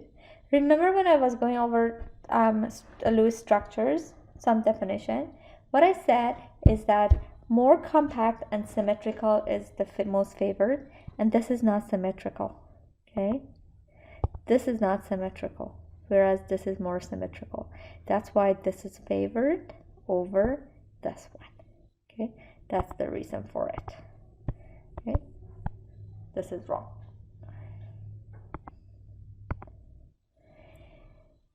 All right, now, the last topic of this chapter, which is quite an important topic and it builds up on Lewis structure, is the molecular structure, okay? Using the molecular structure, we could determine the shape around the given atom, okay? And here, it's very important, first of all, if you want to determine the shape, you have to look at the central atom. And now, that definition of bonding and non-bonding, or bonding and lone pair electrons, come very handy, okay?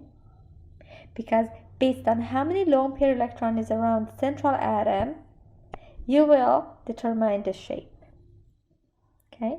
And in order to determine the shape, we use valence shell electron pair repulsion rule. That's the rule or theory that we use to determine the shape around central atom, okay? Then if your structure has more than one central atom, you have to determine the shape around each central atom, okay? And the most stable arrangement is that to keep the group as far away from each other as possible.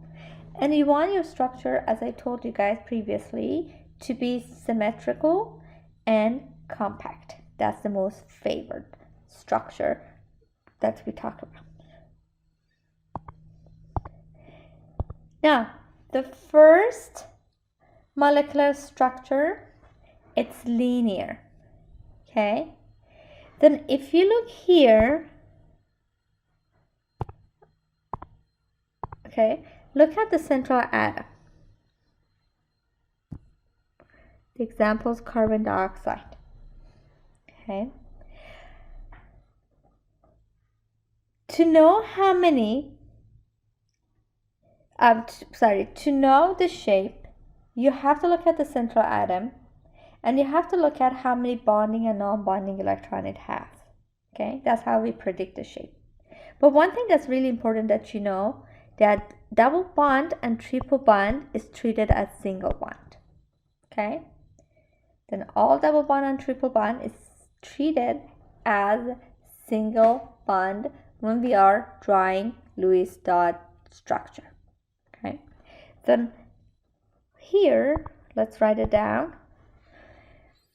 We have bonding electrons, bonding electron, non-bonding or lone pair. Let's say lone pair. Okay, let's say both non-bonding electron or lone pair.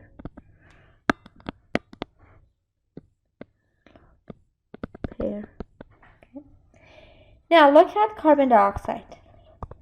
Okay, how many bonding electron it has? How many pair of bonding electron it has? It has 2 pair of bonding electron. Remember, the multiple bond is treated as single bond. Assume it's only one, as you can see here. Okay, it has 2 pair of bonding electron. Okay, let me write it 2 pair of bonding electron. Okay, it's 2. Is there any non-bonding or lone pair electron around this carbon or around this structure? Do you see any non-bonding electron or lone pair? No. Okay, it's 0. Then when you look at your central atom, when you have 2 pair of bonding electron and no non-bonding electron, that shape is linear and the bond angle is 180 degree angstrom. Okay, then that's the criteria for a linear shape which has a 180 bond angle. You have to have 2 pair of bonding electron and no non-bonding electron. And again, you have to look at your central atom. Okay, and multiple bonds are treated as a single bond. Okay, and this is the criteria for around the central atom for your shape to be linear, which the bond angle is 180 degrees. Okay, all right, now let's move on to the second one, trigonal planar. Then let me write down my graph again. Bonding or pair of bonding electron and lone pair. Lone pair is the same as non-bonding. Now look at our central atom. This is the central atom. Okay, or formaldehyde is the central atom. Now look at your central atom. How many pair of bonding electron is around formaldehyde? Okay, this compound. How many pair of bonding electron is around it? It's 1, 2, and 3. Remember, multiple bond is treated as a single bond, like this one. Then it's a 3 pair of bonding electrons.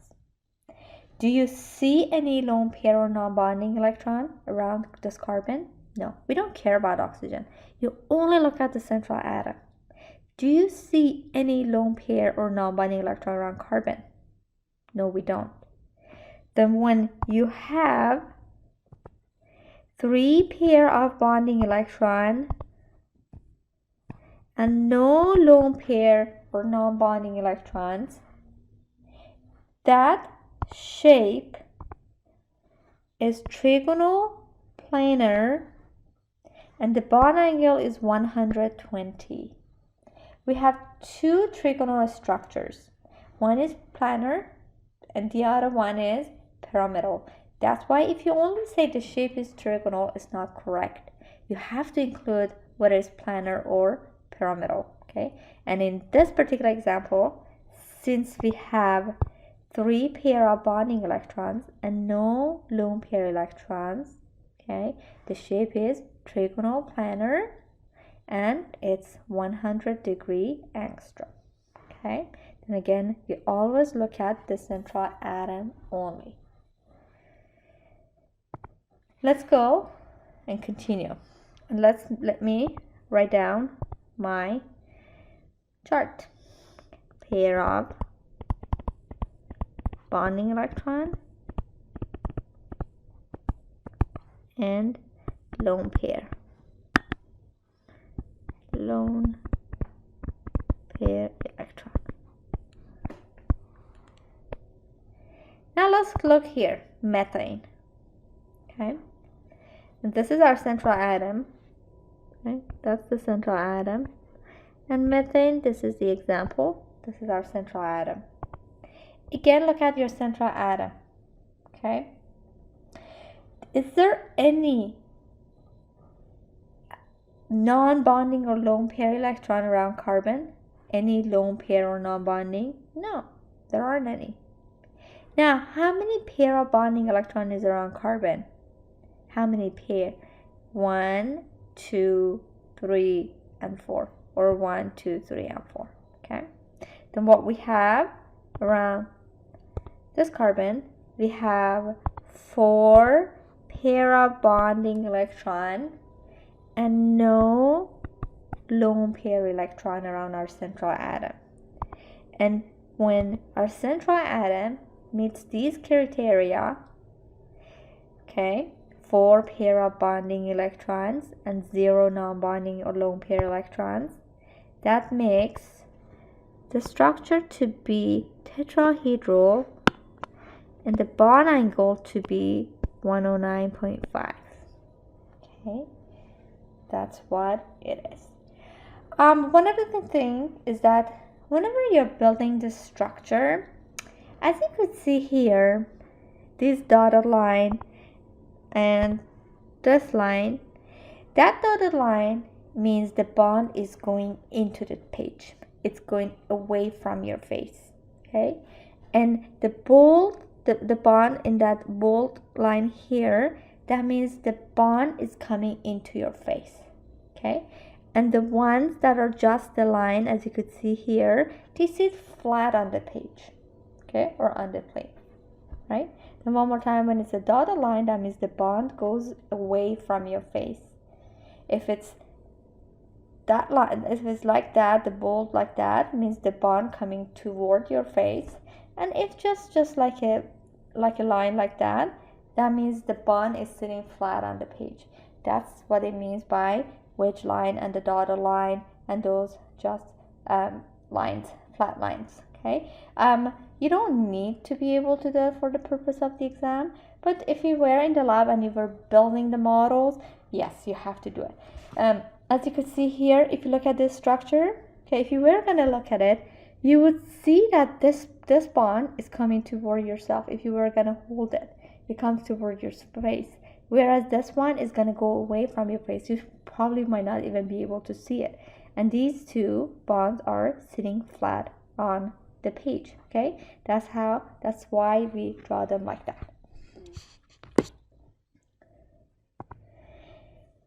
Now let's continue with another shape, okay? This one is trigonal pyramid at the bond angle is 109.5.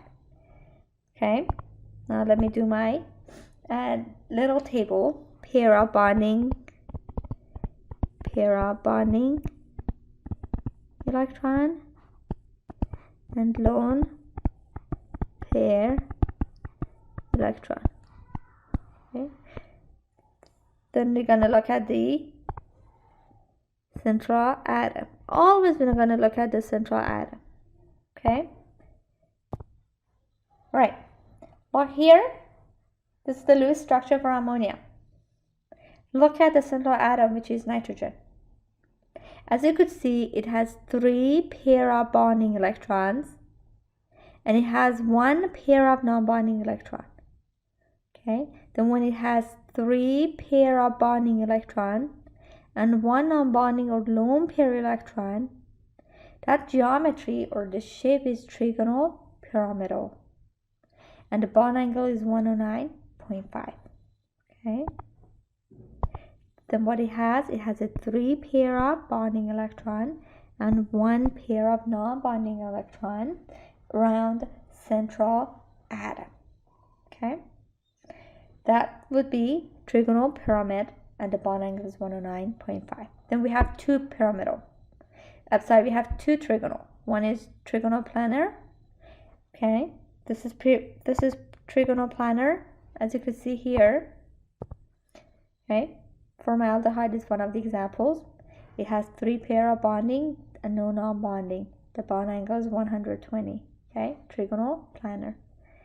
And this one is trigonal pyramidal. It has 3 pair of bonding, but it also has a 1 lone pair. Okay, that 1 lone pair makes the geometry or the shape around the central atom to be trigonal pyramid, and the bond angle 109.5. Okay, that lone pair electron makes the bond angle not to be 120 anymore. It makes it to be 109.5, as you could see in this structure.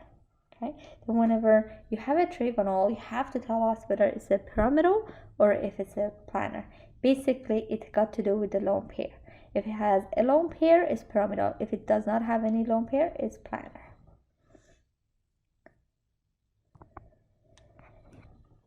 Next one that I'm going to talk about is bent.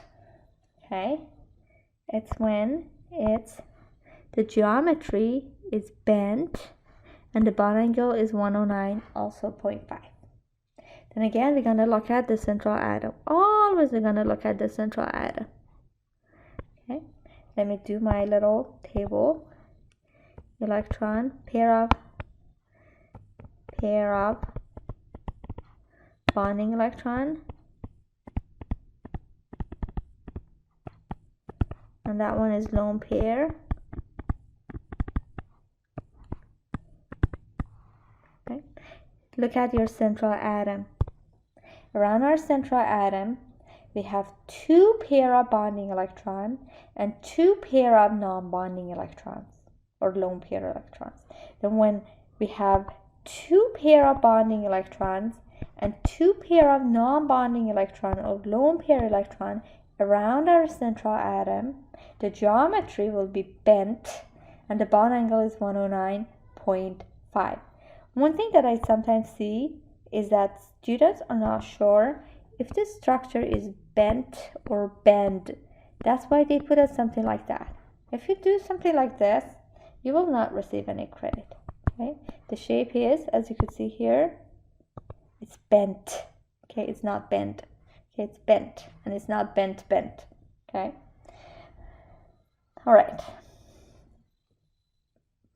Then whenever you are told to find the geometry or the shape, you always look at the central atom. Sometimes some Lewis structures have more than one central atom. That's why you indicate the shape around each central atom. And you have to basically look at how many pair of bonding and lone pair or non-bonding electron we have. And based on that number, you will know if it's linear, trigonal planar, bent, tetrahedral, or trigonal pyramidal. And also you need to memorize and know the bond angle, which is based on the shape or the geometry. This table basically talks about everything that I just told you about. Then here, so far, I talked about the molecular geometry. Okay? Then for molecular geometry, this is what you will be looking at.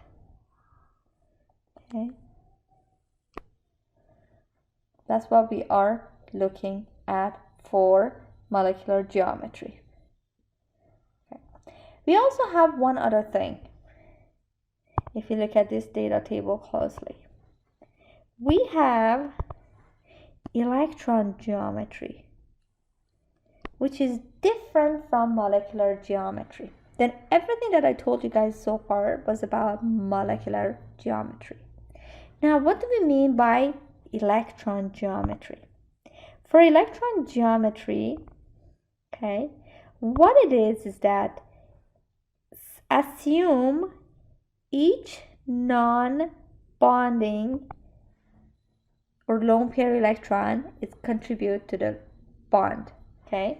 Then if you look here, the first example, okay, carbon dioxide, it has no lone pair. The central atom has no lone pair. Then as you could see, the molecular geometry, since it has 2 bonding and 0 lone pair, it's linear. Also, its electron geometry is linear. Okay. Now look at the second one, formaldehyde. Okay. If you look at this one, again, we're gonna look at the central atom. Then for central atom around carbon, as you could see here, it has 3 bonding group. Remember, double bond or multiple bonds are treated as single bond. Then it has 3 pair of bonding electrons and 0 non-bonding or lone pair. That's why, again, for this Lewis structure, its electron geometry and molecular geometry is both trigonal planar. Okay. Now let's look here, this shape. Look at the central atom. Okay, sulfur is the central atom.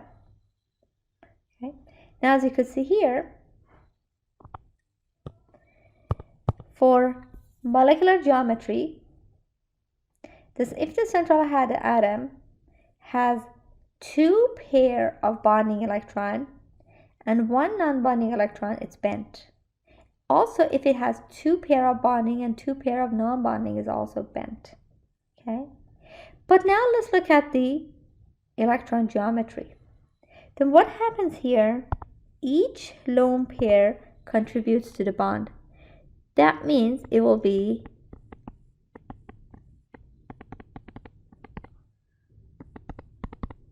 something like that. Sorry. Okay. That's what it will be like.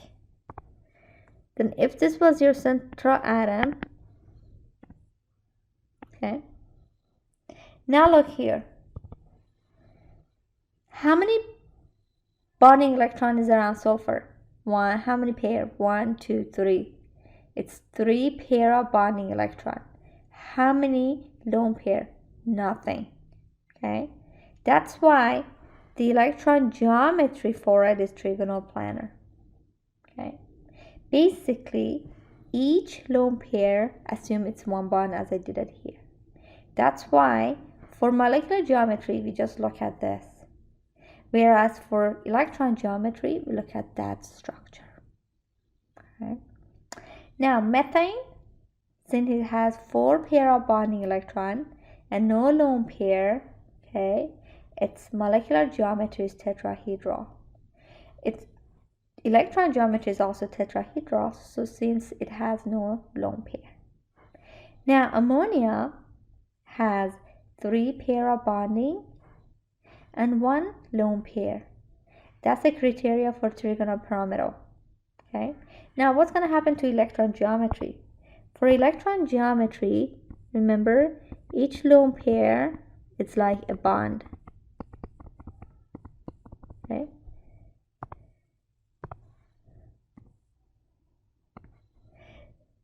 Now if you look here, this structure for electron geometry, then it has 1, 2, 3, 4 pair of bonding electron and no non-bonding.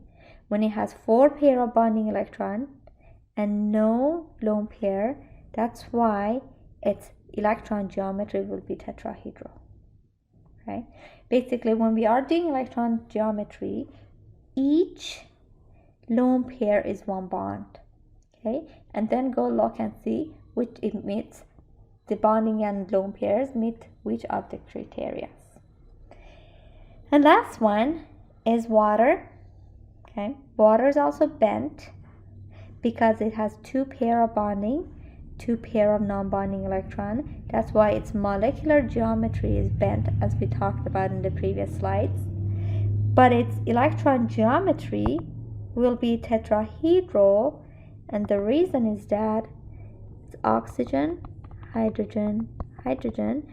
Oxygen has two lone pair around it. Then each bond contribute to one, each lone pair contribute to one bond. Okay, that's why the electron geometry will be tetrahedral, because it has four pair of bonding electron. Right? That's the difference between molecular geometry and electron geometry. Okay? Then whenever we ask you to tell us the shape, or we always talk about the molecular geometry. If we want you guys to tell us electron geometry, we will ask you about the electron geometry. Okay? But whenever we are talking about the shape, it's the molecular geometry. And when we are doing when we are indicating the shape, you have to look at the central atom.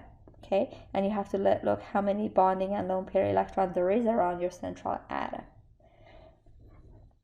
And if your compound has more than one central atom, you have to determine the shape around each central atom. I am done with teaching. What I'm going to do for the next couple of slides, I am doing examples. Okay, that's all I will be doing. All right, let's start with this one. What we're going to do here, we're going to draw Lewis structure for this molecule, and I am going to figure out its shape. Again, if it has more than one central atom, we have to do the shape around each central atom. Okay, then let's go over the steps. Again, the steps is for the purpose of teaching. Okay, whereas if you were asked a question like this on the exam, you don't need to show me the steps. Okay, just the final Lewis structure is sufficient enough. Okay, all right. Then step one, what we're gonna do? We're gonna do this. The sum of the valence electron this compound has. Okay, then this compound consists of 3 carbon and 4 hydrogen. Okay, then carbon is in group 4, that's why it has 4 valence electron, which makes it 12. Hydrogen is 1, it has 1 valence electron.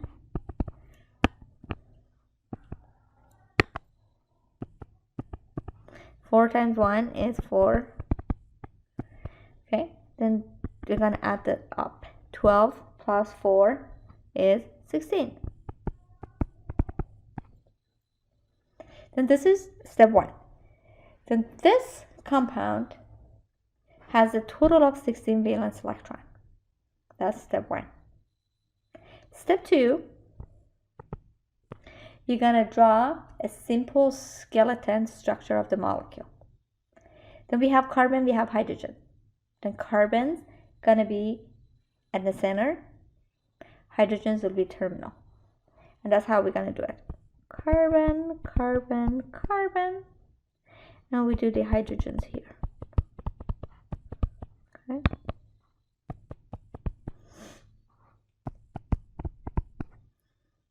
Okay. This is the simple structure. That's step 2. Now let's do step 3. Let me change it. Okay. And for step 3, we're going to say how many electron we started. We actually started with 16 valence electron. How many did we use?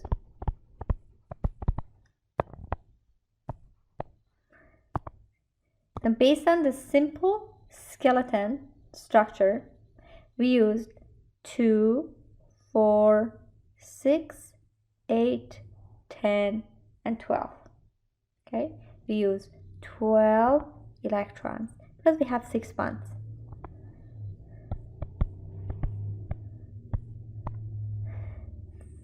Then we have how many leftovers? Which is 16 minus 12, which is 4 leftover electrons. Okay, and we have 4 leftover electrons.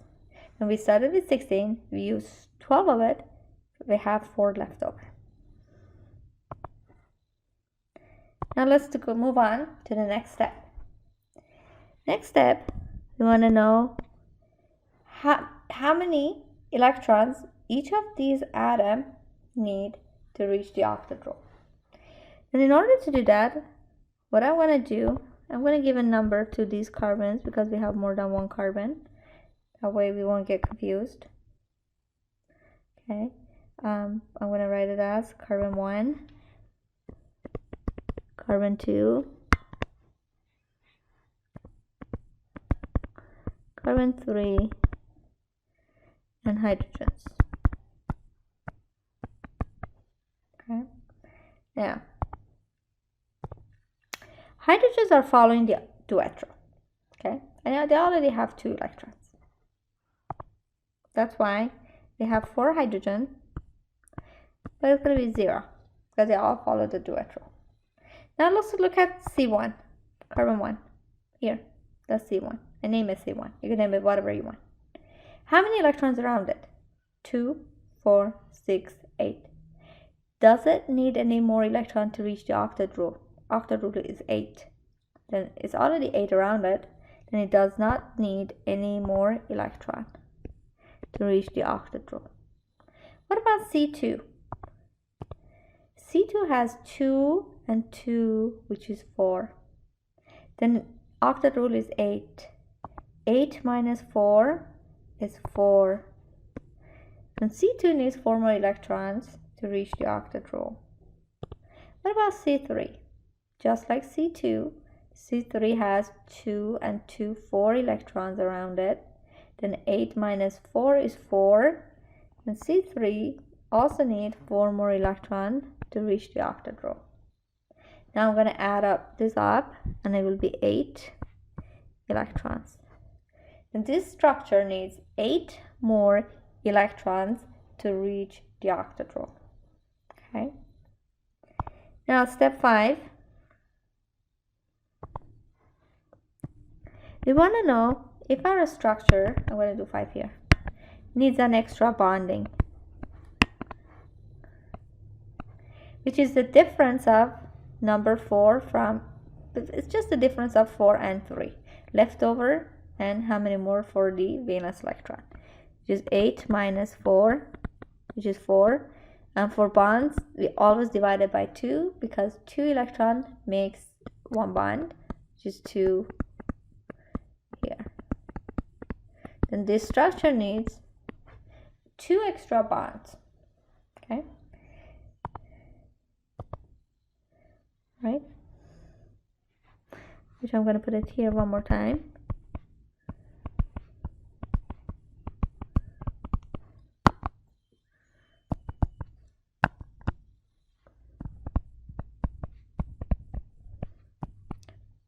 Now, where do we put it? Remember, I said 2 double bond next to each other is not favored. Okay. Also, we cannot put any bond here because hydrogen can only make 1 bond. We cannot make more than 1 bond. Okay. And we cannot have 2 double bond next to each other if you have a choice. Then what we're going to do,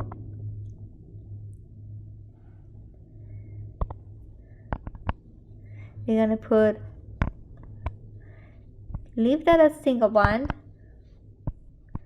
and make that a triple bond. Okay, that will be our Lewis structure. Then 2 double bond next to each other is not favored.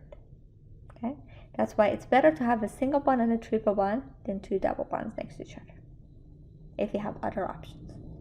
Okay. Now, once you have the final structure, You want to go around and make sure your structure follows the octet rule. Then hydrogens are duet rule, and you're fine.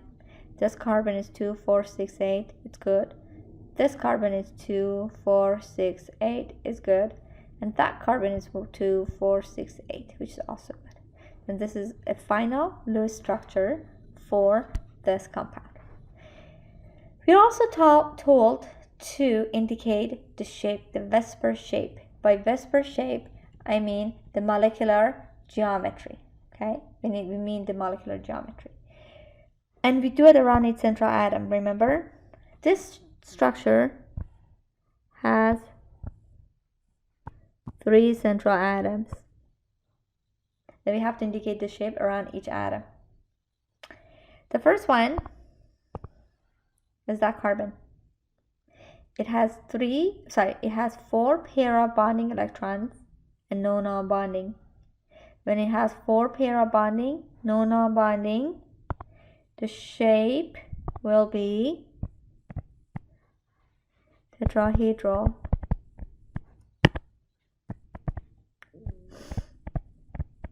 Okay, we could even write the bond angle, which is 109.5.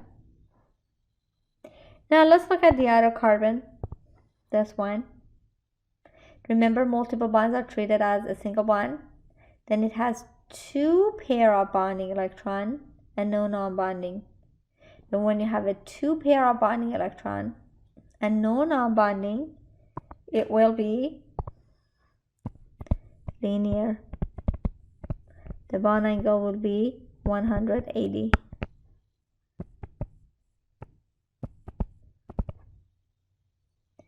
And the last carbon, just like this one, it has 2 pair of bonding and 0 lone pair.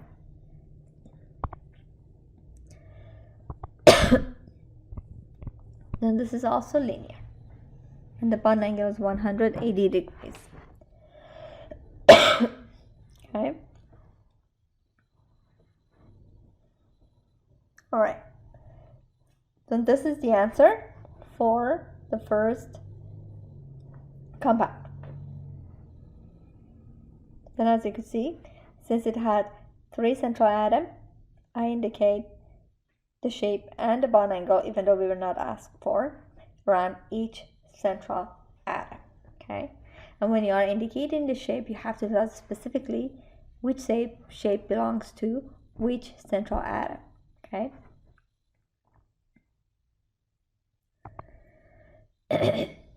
Now, let's do this compound.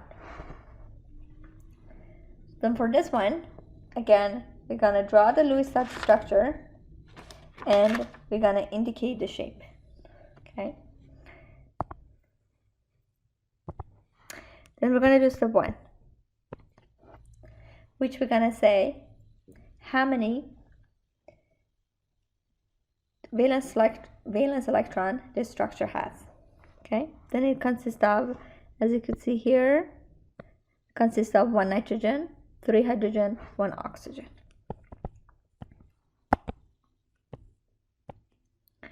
3 hydrogen, 1 oxygen. The nitrogen is in group 5. It has 5 valence electrons. Hydrogen is in group 1. It has 1 valence electron. Oxygen is in group 6. It has 6 valence electrons.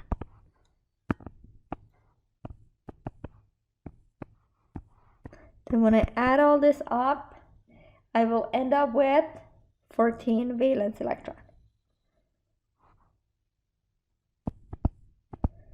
This is the total number of valence electrons this compound has.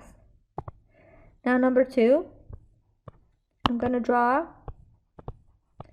a simple skeleton structure. Okay. Now, between nitrogen, hydrogen, and oxygens,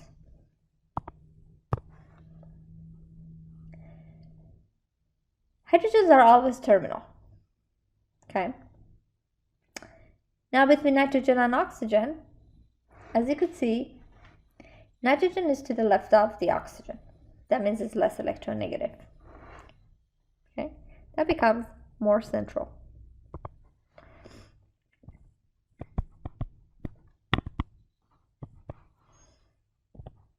One other thing that's important to know, see how the structure, the chemical formula is written.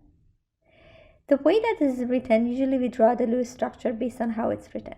You see, there are 2 hydrogen connected with nitrogen, and there is 1 hydrogen connected to that oxygen. That also should be a hint to you guys when you are writing your Lewis structure. Okay, look at the molecular formula. And based on the molecular formula, 2 hydrogen is connected to that nitrogen, and that 1 hydrogen is connected to that oxygen. Okay, then 2 hydrogen connected to nitrogen and 1 connected to oxygen. This is the simple Lewis dot structure. Now let's do step 3. What we're gonna do, we're gonna figure out how many left over. And we started with, from step 1, we started with 14, and we used, how many did we use? 2, 4, 6, 8. We used 8. Then what's the leftover? Which is 14 minus 8, which is 6. That's the leftover.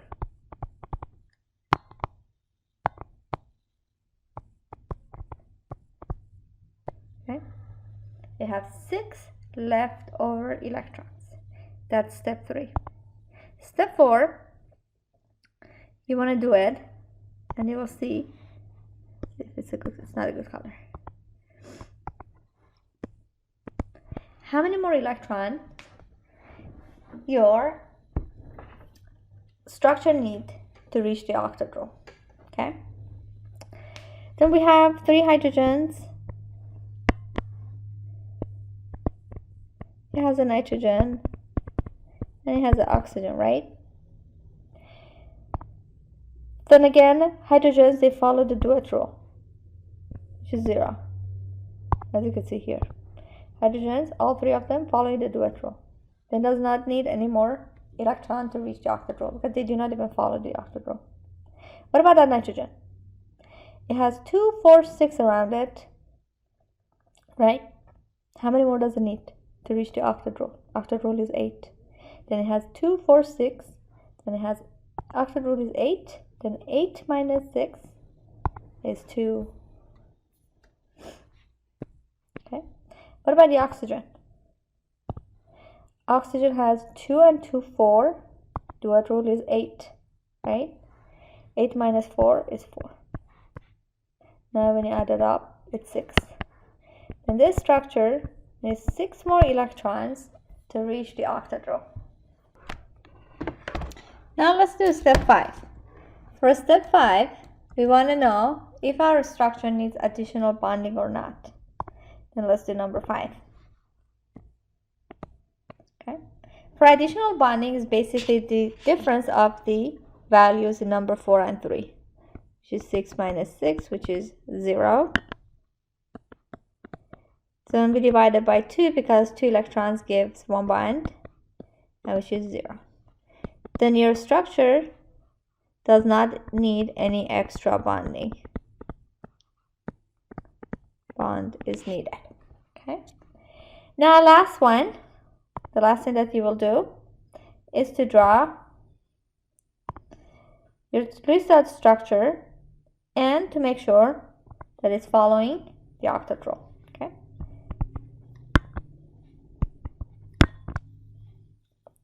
Here.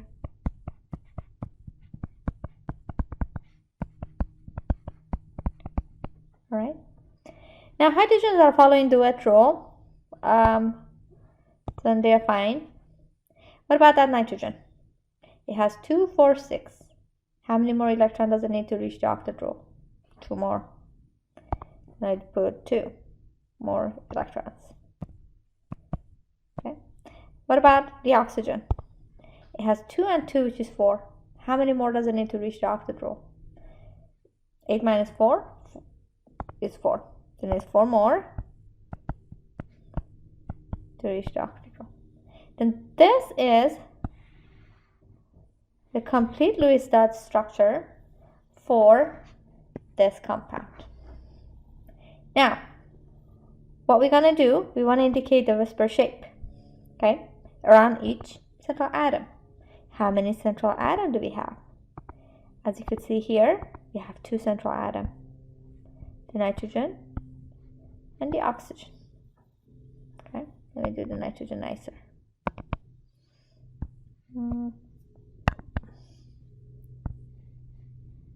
Okay, all right.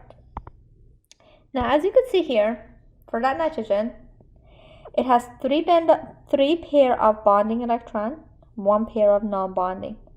Then once a 3 pair of bonding electron and 1 pair of non-bonding electron, the whisper shape is trigonal pyramid.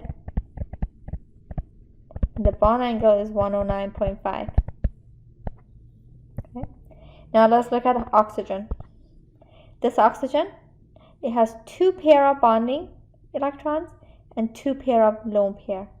Then the whisper shape, which is the same as molecular shape, will be bent.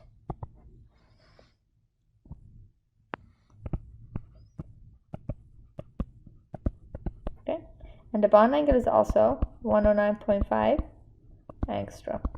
Okay, you don't need to put the angstrom. Okay, just put a 109.5 degrees. That's all I care about. Okay, all right. Let's do one more example.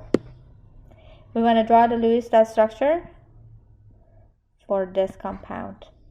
Again, step 1. You want to know the total number of valence electrons. Okay. This compound consists of 1 hydrogen, 1 oxygen, 1 carbon, and 1 nitrogen. Then hydrogen is in group 1. It's 1 valence electron. Oxygen is in group 6. It has 6 valence electron. Nitrogen is in group 5. It has 5 valence electron. And carbon is 4, which means it has 4 valence electron. And if I add all of these up, this compound consists of has a total number of 16 valence electrons. Okay. Now, step 2, what we're going to do, we're going to draw a simple Lewis structure, which is the skeleton of this compound. Again, you want to know which of these gonna be central, which one gonna be terminal. Between oxygen, carbon, and nitrogen, remember we talked about the fact that whenever you see a carbon is almost always central. Okay, and also look at your periodic table. Look at where it is carbon in comparison to nitrogen and oxygen. As you could see, carbon is to the left of nitrogen and oxygen. That makes it less electronegative. That's why between oxygen, carbon, nitrogen, carbon is the central atom. Also, when you are writing the structure, remember, just look at the molecular formula. Then what it is here is that hydrogen is bonded to oxygen, oxygen to carbon, carbon to nitrogen. You're going to follow the format that the molecular formula is written. Okay, exactly the same format. Not always we write the format, but sometimes if it is written the format, look at the molecular formula. If the format is good, just follow the format, like this specific example or the previous one. Okay, that's step 2. That's the skeleton. The simple skeleton structure. Okay. Also, as you could see, carbon is in the center. All right, number 3, we want to do the electron counting, which means based on step 1, we started with 16 electrons. Okay, we used, out of the 16 electron, how many did we use? 2, 4, and 6. We made 3 bonds which yield to 6 electrons. We use 6 electrons. Okay, again we made 3 bonds, then that's why we made 6 electrons. Okay, now when you subtract the 2 numbers, it will be 10, which is our leftover electron. Okay, this is the leftover electron, 10. Okay. Now number 4,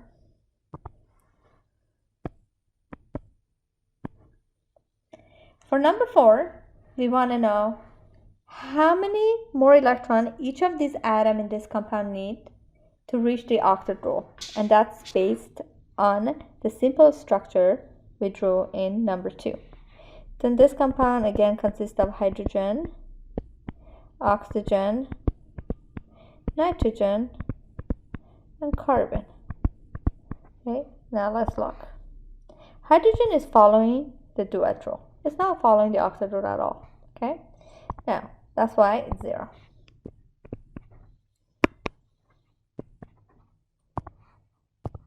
Oxygen, it has 2 and 2, which is 4.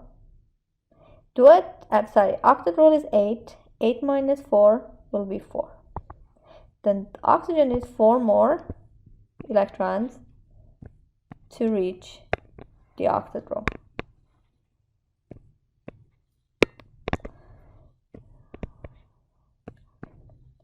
Now, nitrogen.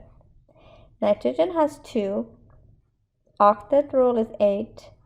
8 minus 2 will be 6. Carbon. Carbon, 2 and 2 is 4. Octet is 8. 8 minus 4 will be 4. Then if I add all these up, I will get 14 electrons, which means this structure needs an additional 14 electrons to reach the octet role. Now number 5, I want to look and see if my structure needs an extra bonding and how many if it does, which is going to be the difference of number 4 and 3.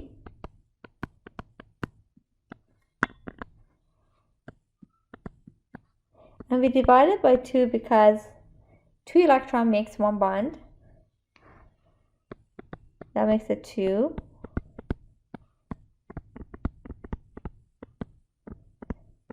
Okay, which means our structure needs 2 extra bonds. What I'm going to do here, I'm going to move the structure here.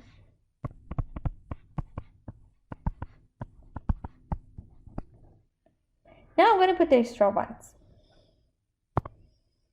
I cannot put it here. There's no way I could put it here. And the reason is that hydrogen cannot make more than 1 bond. Okay. Okay. Choices. I can put it here and here, right? Right. But remember, 2 double bonds next to each other is not favored. We don't want to see 2 double bonds next to each other. It's better to get a single bond and a triple bond rather than 2 double bonds next to each other, with the exception of carbon dioxide. Okay? And this is not right. Then what we're going to have is going to have a triple bond here. Okay? That's where the bond's going to go. The last thing that you want to do, you want to make sure your Lewis structure is complete. That means everything's correct and every single atom in the structure is following the octet rule. Okay? Hydrogen is duet role is good. We don't need to add any additional bonding. What about this oxygen? It has 2 and 2, which is 4. Octet rule is 8. 8 minus 4 is 4. Means it needs 4 more electrons, which they come in pair, which is 2 pair. Now let's look at the carbon. It has 2, 4, 6, 8 around it. Do you need any more to meet the octet rule? No, because octet rule is 8 and it already has 8. Doesn't need anything. What about the nitrogen? It has 2, 4, 6. Octet rule is 8. 8 minus 6, which is 2. The nitrogen has 2 more. Okay. It doesn't matter where you put the double bonding. I put it here. You could put it here. You could put it here. As long as you put it next to each other, anywhere that you want to put it is fine. But it has to be paired up, okay? You cannot put one here, one here. It's wrong. It has to be paired up. You could put it, as I said, here, here, here, anywhere in these 3 locations, as long as it's paired up. Okay? Therefore, this is our complete Lewis dot structure for this compound. Now that you drew the Lewis structure, now what we're going to do, we're going to indicate a Vesper shape or molecular shape around each central atom. And this compound has 2 central atoms. That's number 1 and that's number 2. And let's do it around each central atom. Oxygen. Then as you could see here, oxygen has 2 pair of bonding, 2 pair of non-bonding. When we have 2 pair of bonding, 2 pair of non-bonding, the molecular geometry is bent and the bond angle is 109.5 degree angstrom. Now let's look at carbon. Remember, multiple bond is treated as single bond. Then it has 1 and 1, which is 2. 2 pair of bonding, 0 lone pair. Right? When we have 2 pair of bonding and 0 lone pair, that will be linear. And the bond angle is 180 degree angstrom. Okay? This will be the shape and the bond angle around the central atom, around each central atom for this molecule.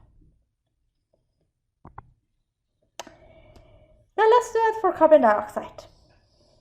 Okay, let's continue our example with carbon dioxide. Again, step 1, we want to know how many, we want to find out the total number of valence electron this molecule has. This consists of 1 carbon, 2 oxygen. Carbon is in group 4. It has 4 valence electron. Oxygen is in group 6. It has 6 valence electron. And when you add this up, it will be 16 valence electron. This is the total number of valence electron this compound has. It has 16. Now step 2, we're going to draw a simple Lewis dot structure. Okay. Then between carbon and oxygen, carbon will be more central. Okay, because oxygen is more electronegative. Then less electronegative is more central. Also carbon is always central. Then we go like that. Okay, sorry, that's an oxygen. You don't go like this. That makes the oxygen central, and you don't want the oxygen to be central because it's more electronegative than carbon. Okay, now step 3.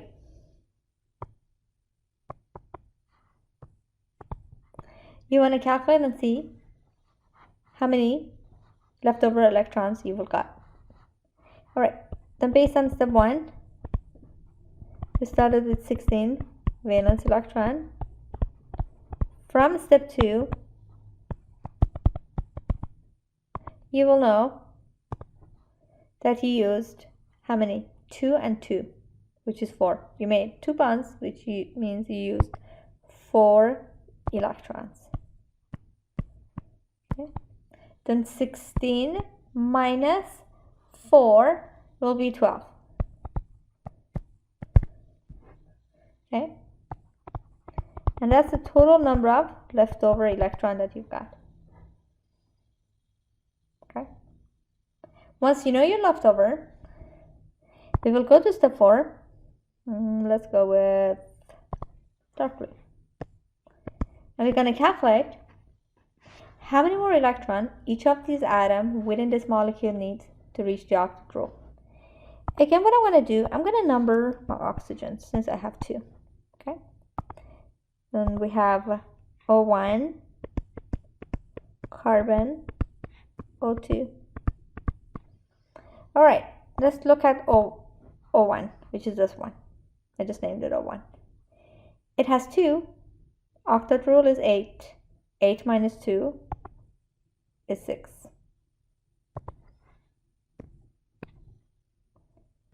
Now let's look at carbon. It has 2 and 2, which is 4. 8 minus 4 is 4. Then carbon needs 4 more to reach the octet rule. Now let's look at O2. It has 2. Octet rule is 8. 8 minus 2 is 6.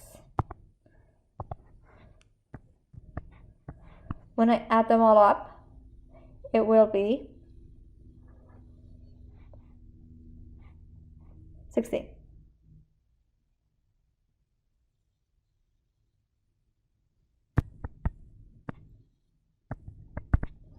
Then this structure needs 16 molar electron to reach the octet rule. Okay? Now, let's do number 5. Let's do number 5. Does this structure need an additional bonding or not? To calculate that, it is the difference of step 4 and 3, which is 16 minus 12, which will be 4.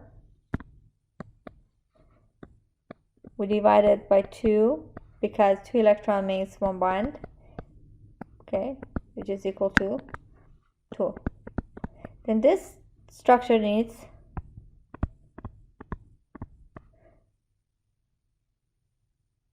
2 extra bond.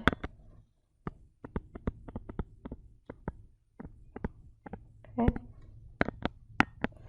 Sorry about all these.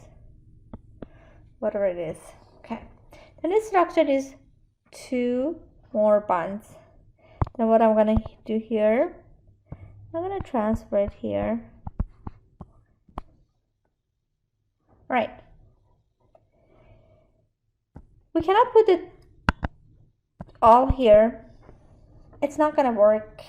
Why? Look at oxygen. Oxygen has 6 valence electrons, which is 1, 2, 3, 4, 5, and 6. That means it could only make 2 bonds. If you put it here, it's making 3 bonds, which is not right. It cannot make 3 bonds because since it has 2 singlet electrons, it can only make 2 bonds. That's why what we're gonna do,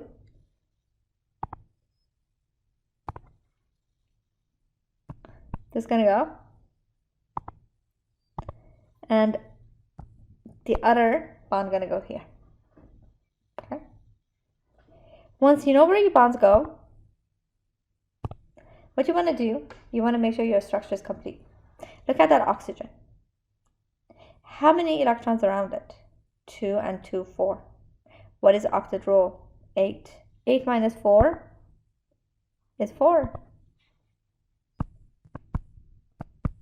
As I said, it doesn't matter where you put those lone pair electrons, as long as they are paired up, I'm all good.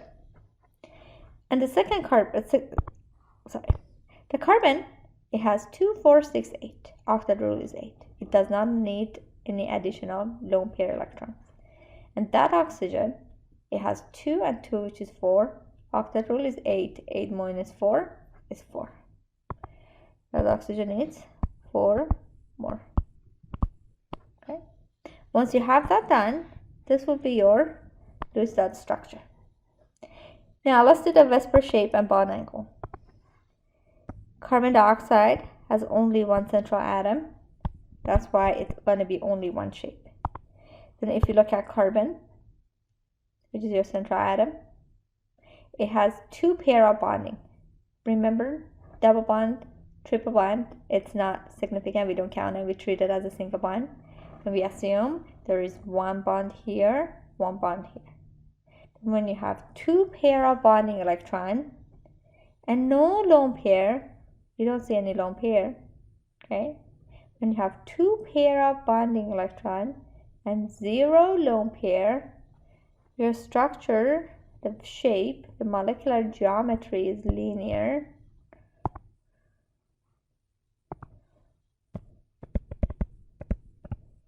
And the bond angle is 180 degrees. Okay, angstrom. All right, this is the answer for example 4.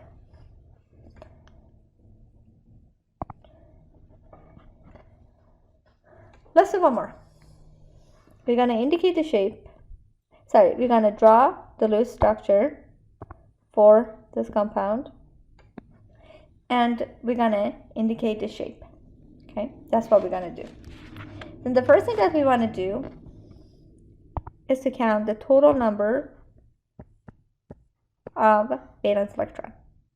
Then this compound consists of 3 hydrogen,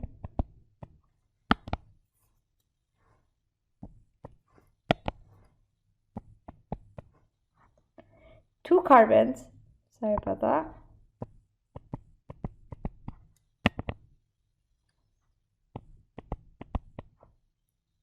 and 1 nitrogen. Okay, then hydrogen is in group 1, it has 1 valence electron. Carbon is in group 4, it has 4 valence electron. Nitrogen is in group 5, it has 5 valence electron. And when I add them all up, I will have a total of 16 valence electron.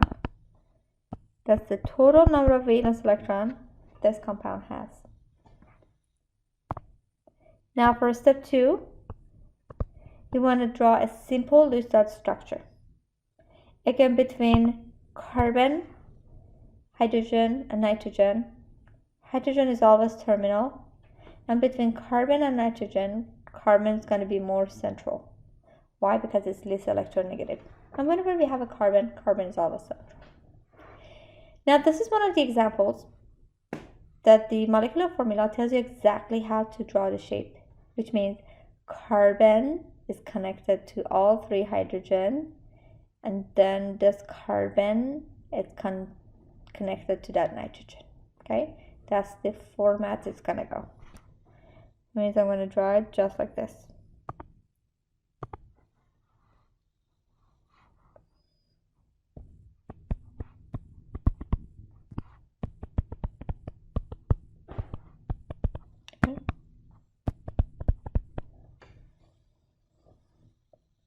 This is a simple Lewis dot structure for this compound. Step 3, you want to do your electron counting. Then we started with 16 valence electron. You calculated in step 1. Now how many did we use? From our simple Lewis structure, we use 2, 4, 6, 8, 10. Or we made 1, 2, 3, 4, 5, which is 10 electron. We use 10 electron. Okay, which will be 6 electron. This will be our leftover electrons. We have 6 leftover electrons. Now let's go to step 3. For step 3, let's go to step 4. Step 4, we want to know how many more electrons each atom or each element needs to reach the octet role. since I have two carbons, I make it one, I name them. Name one C1, the other one C2. Okay. Then we have 3 hydrogens. We have a C1, we have a C2, and we have a nitrogen. Okay. All right. Hydrogens are duet role. That's why it's going to be just 0. And actually they are meeting the duet role and it's making one bond only. Now, C1. Look at C1. It has 2, 4, 6, 8. Then C1 has already met the octet rule. Octet rule says 8 electrons.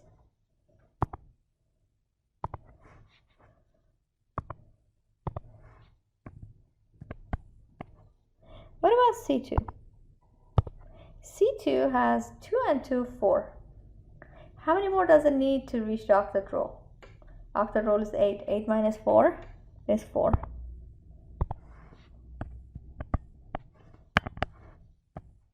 How about nitrogen? Nitrogen has 2. Octet rule is 8. 8 minus 2 is 6. Then when you add all these up, you will have 18 electrons. Which means your structure, your simple Lewis structure here, needs 18 more electrons to reach the octet rule. Okay. Now,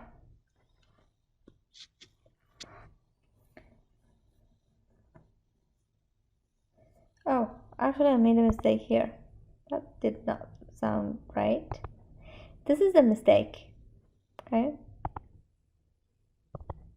This should not be 8. Why shouldn't be 8? Because if you look at C1, C1 has 8 electrons around it. That means it should be 0. It doesn't need anymore. And when we add this up, it should be 10. Okay, that was a mistake I made here. Please take a note of that. My mistake, I put 8 for C1. C1 already has 8 electrons. It doesn't need any more. That's why you should put 0. Okay, and then when we add these, the correct number is now 10. Now next step, we want to see how many more extra bonding our structure needs, which will be the difference of step 4 and 3, which is 4 electron. 10 minus 6 is 4, and we divide it by 2 because 2 electron makes 1 bond. Then as you could see here, your structure needs 2 extra bonds. Okay, now what I'm going to do here, I'm going to draw the Lewis structure one more time.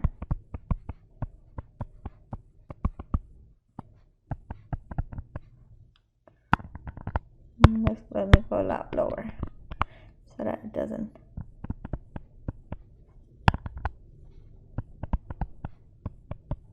Now it's better.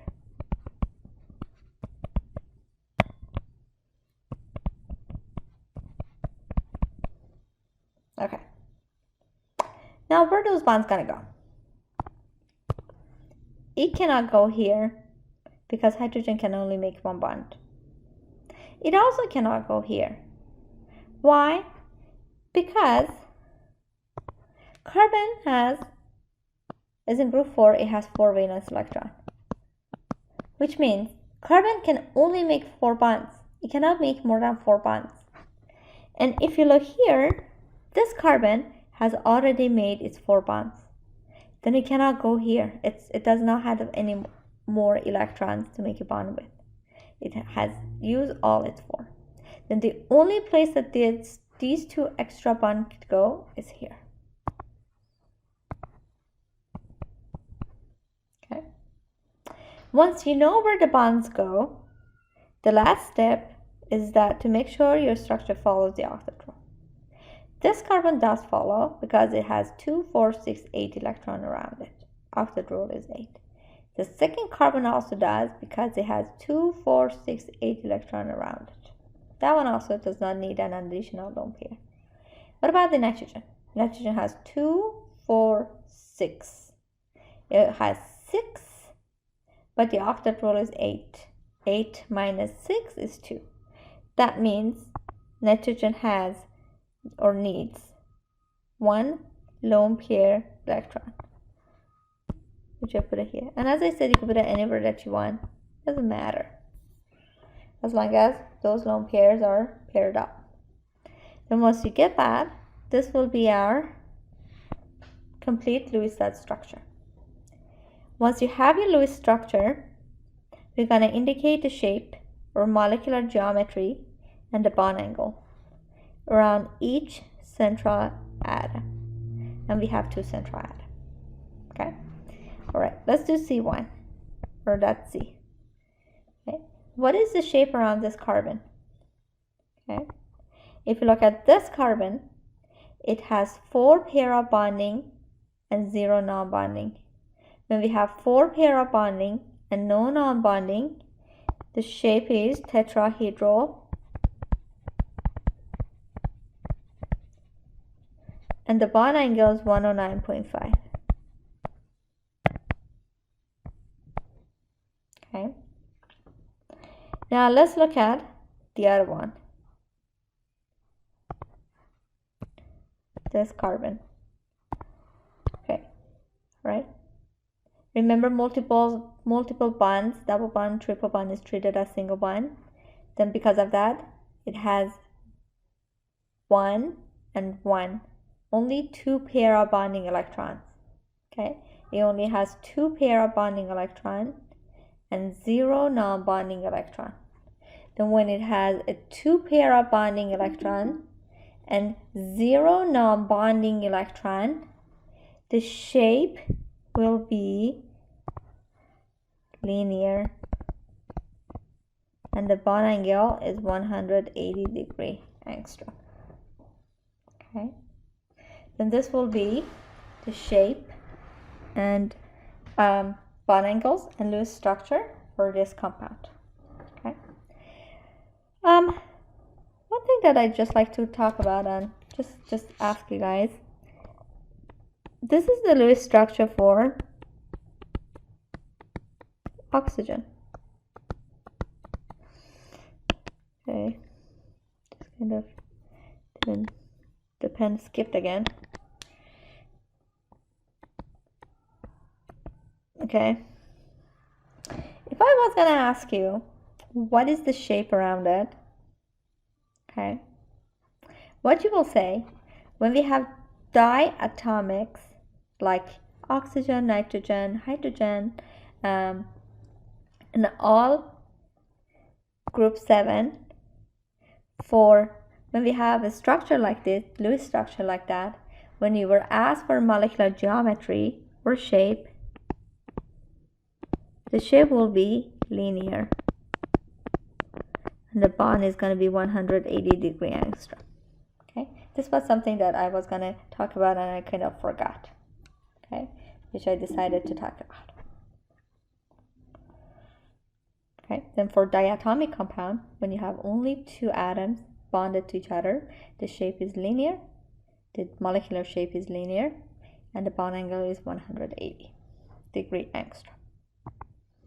This will be the end of chapter 10. Thank you for listening to my lecture.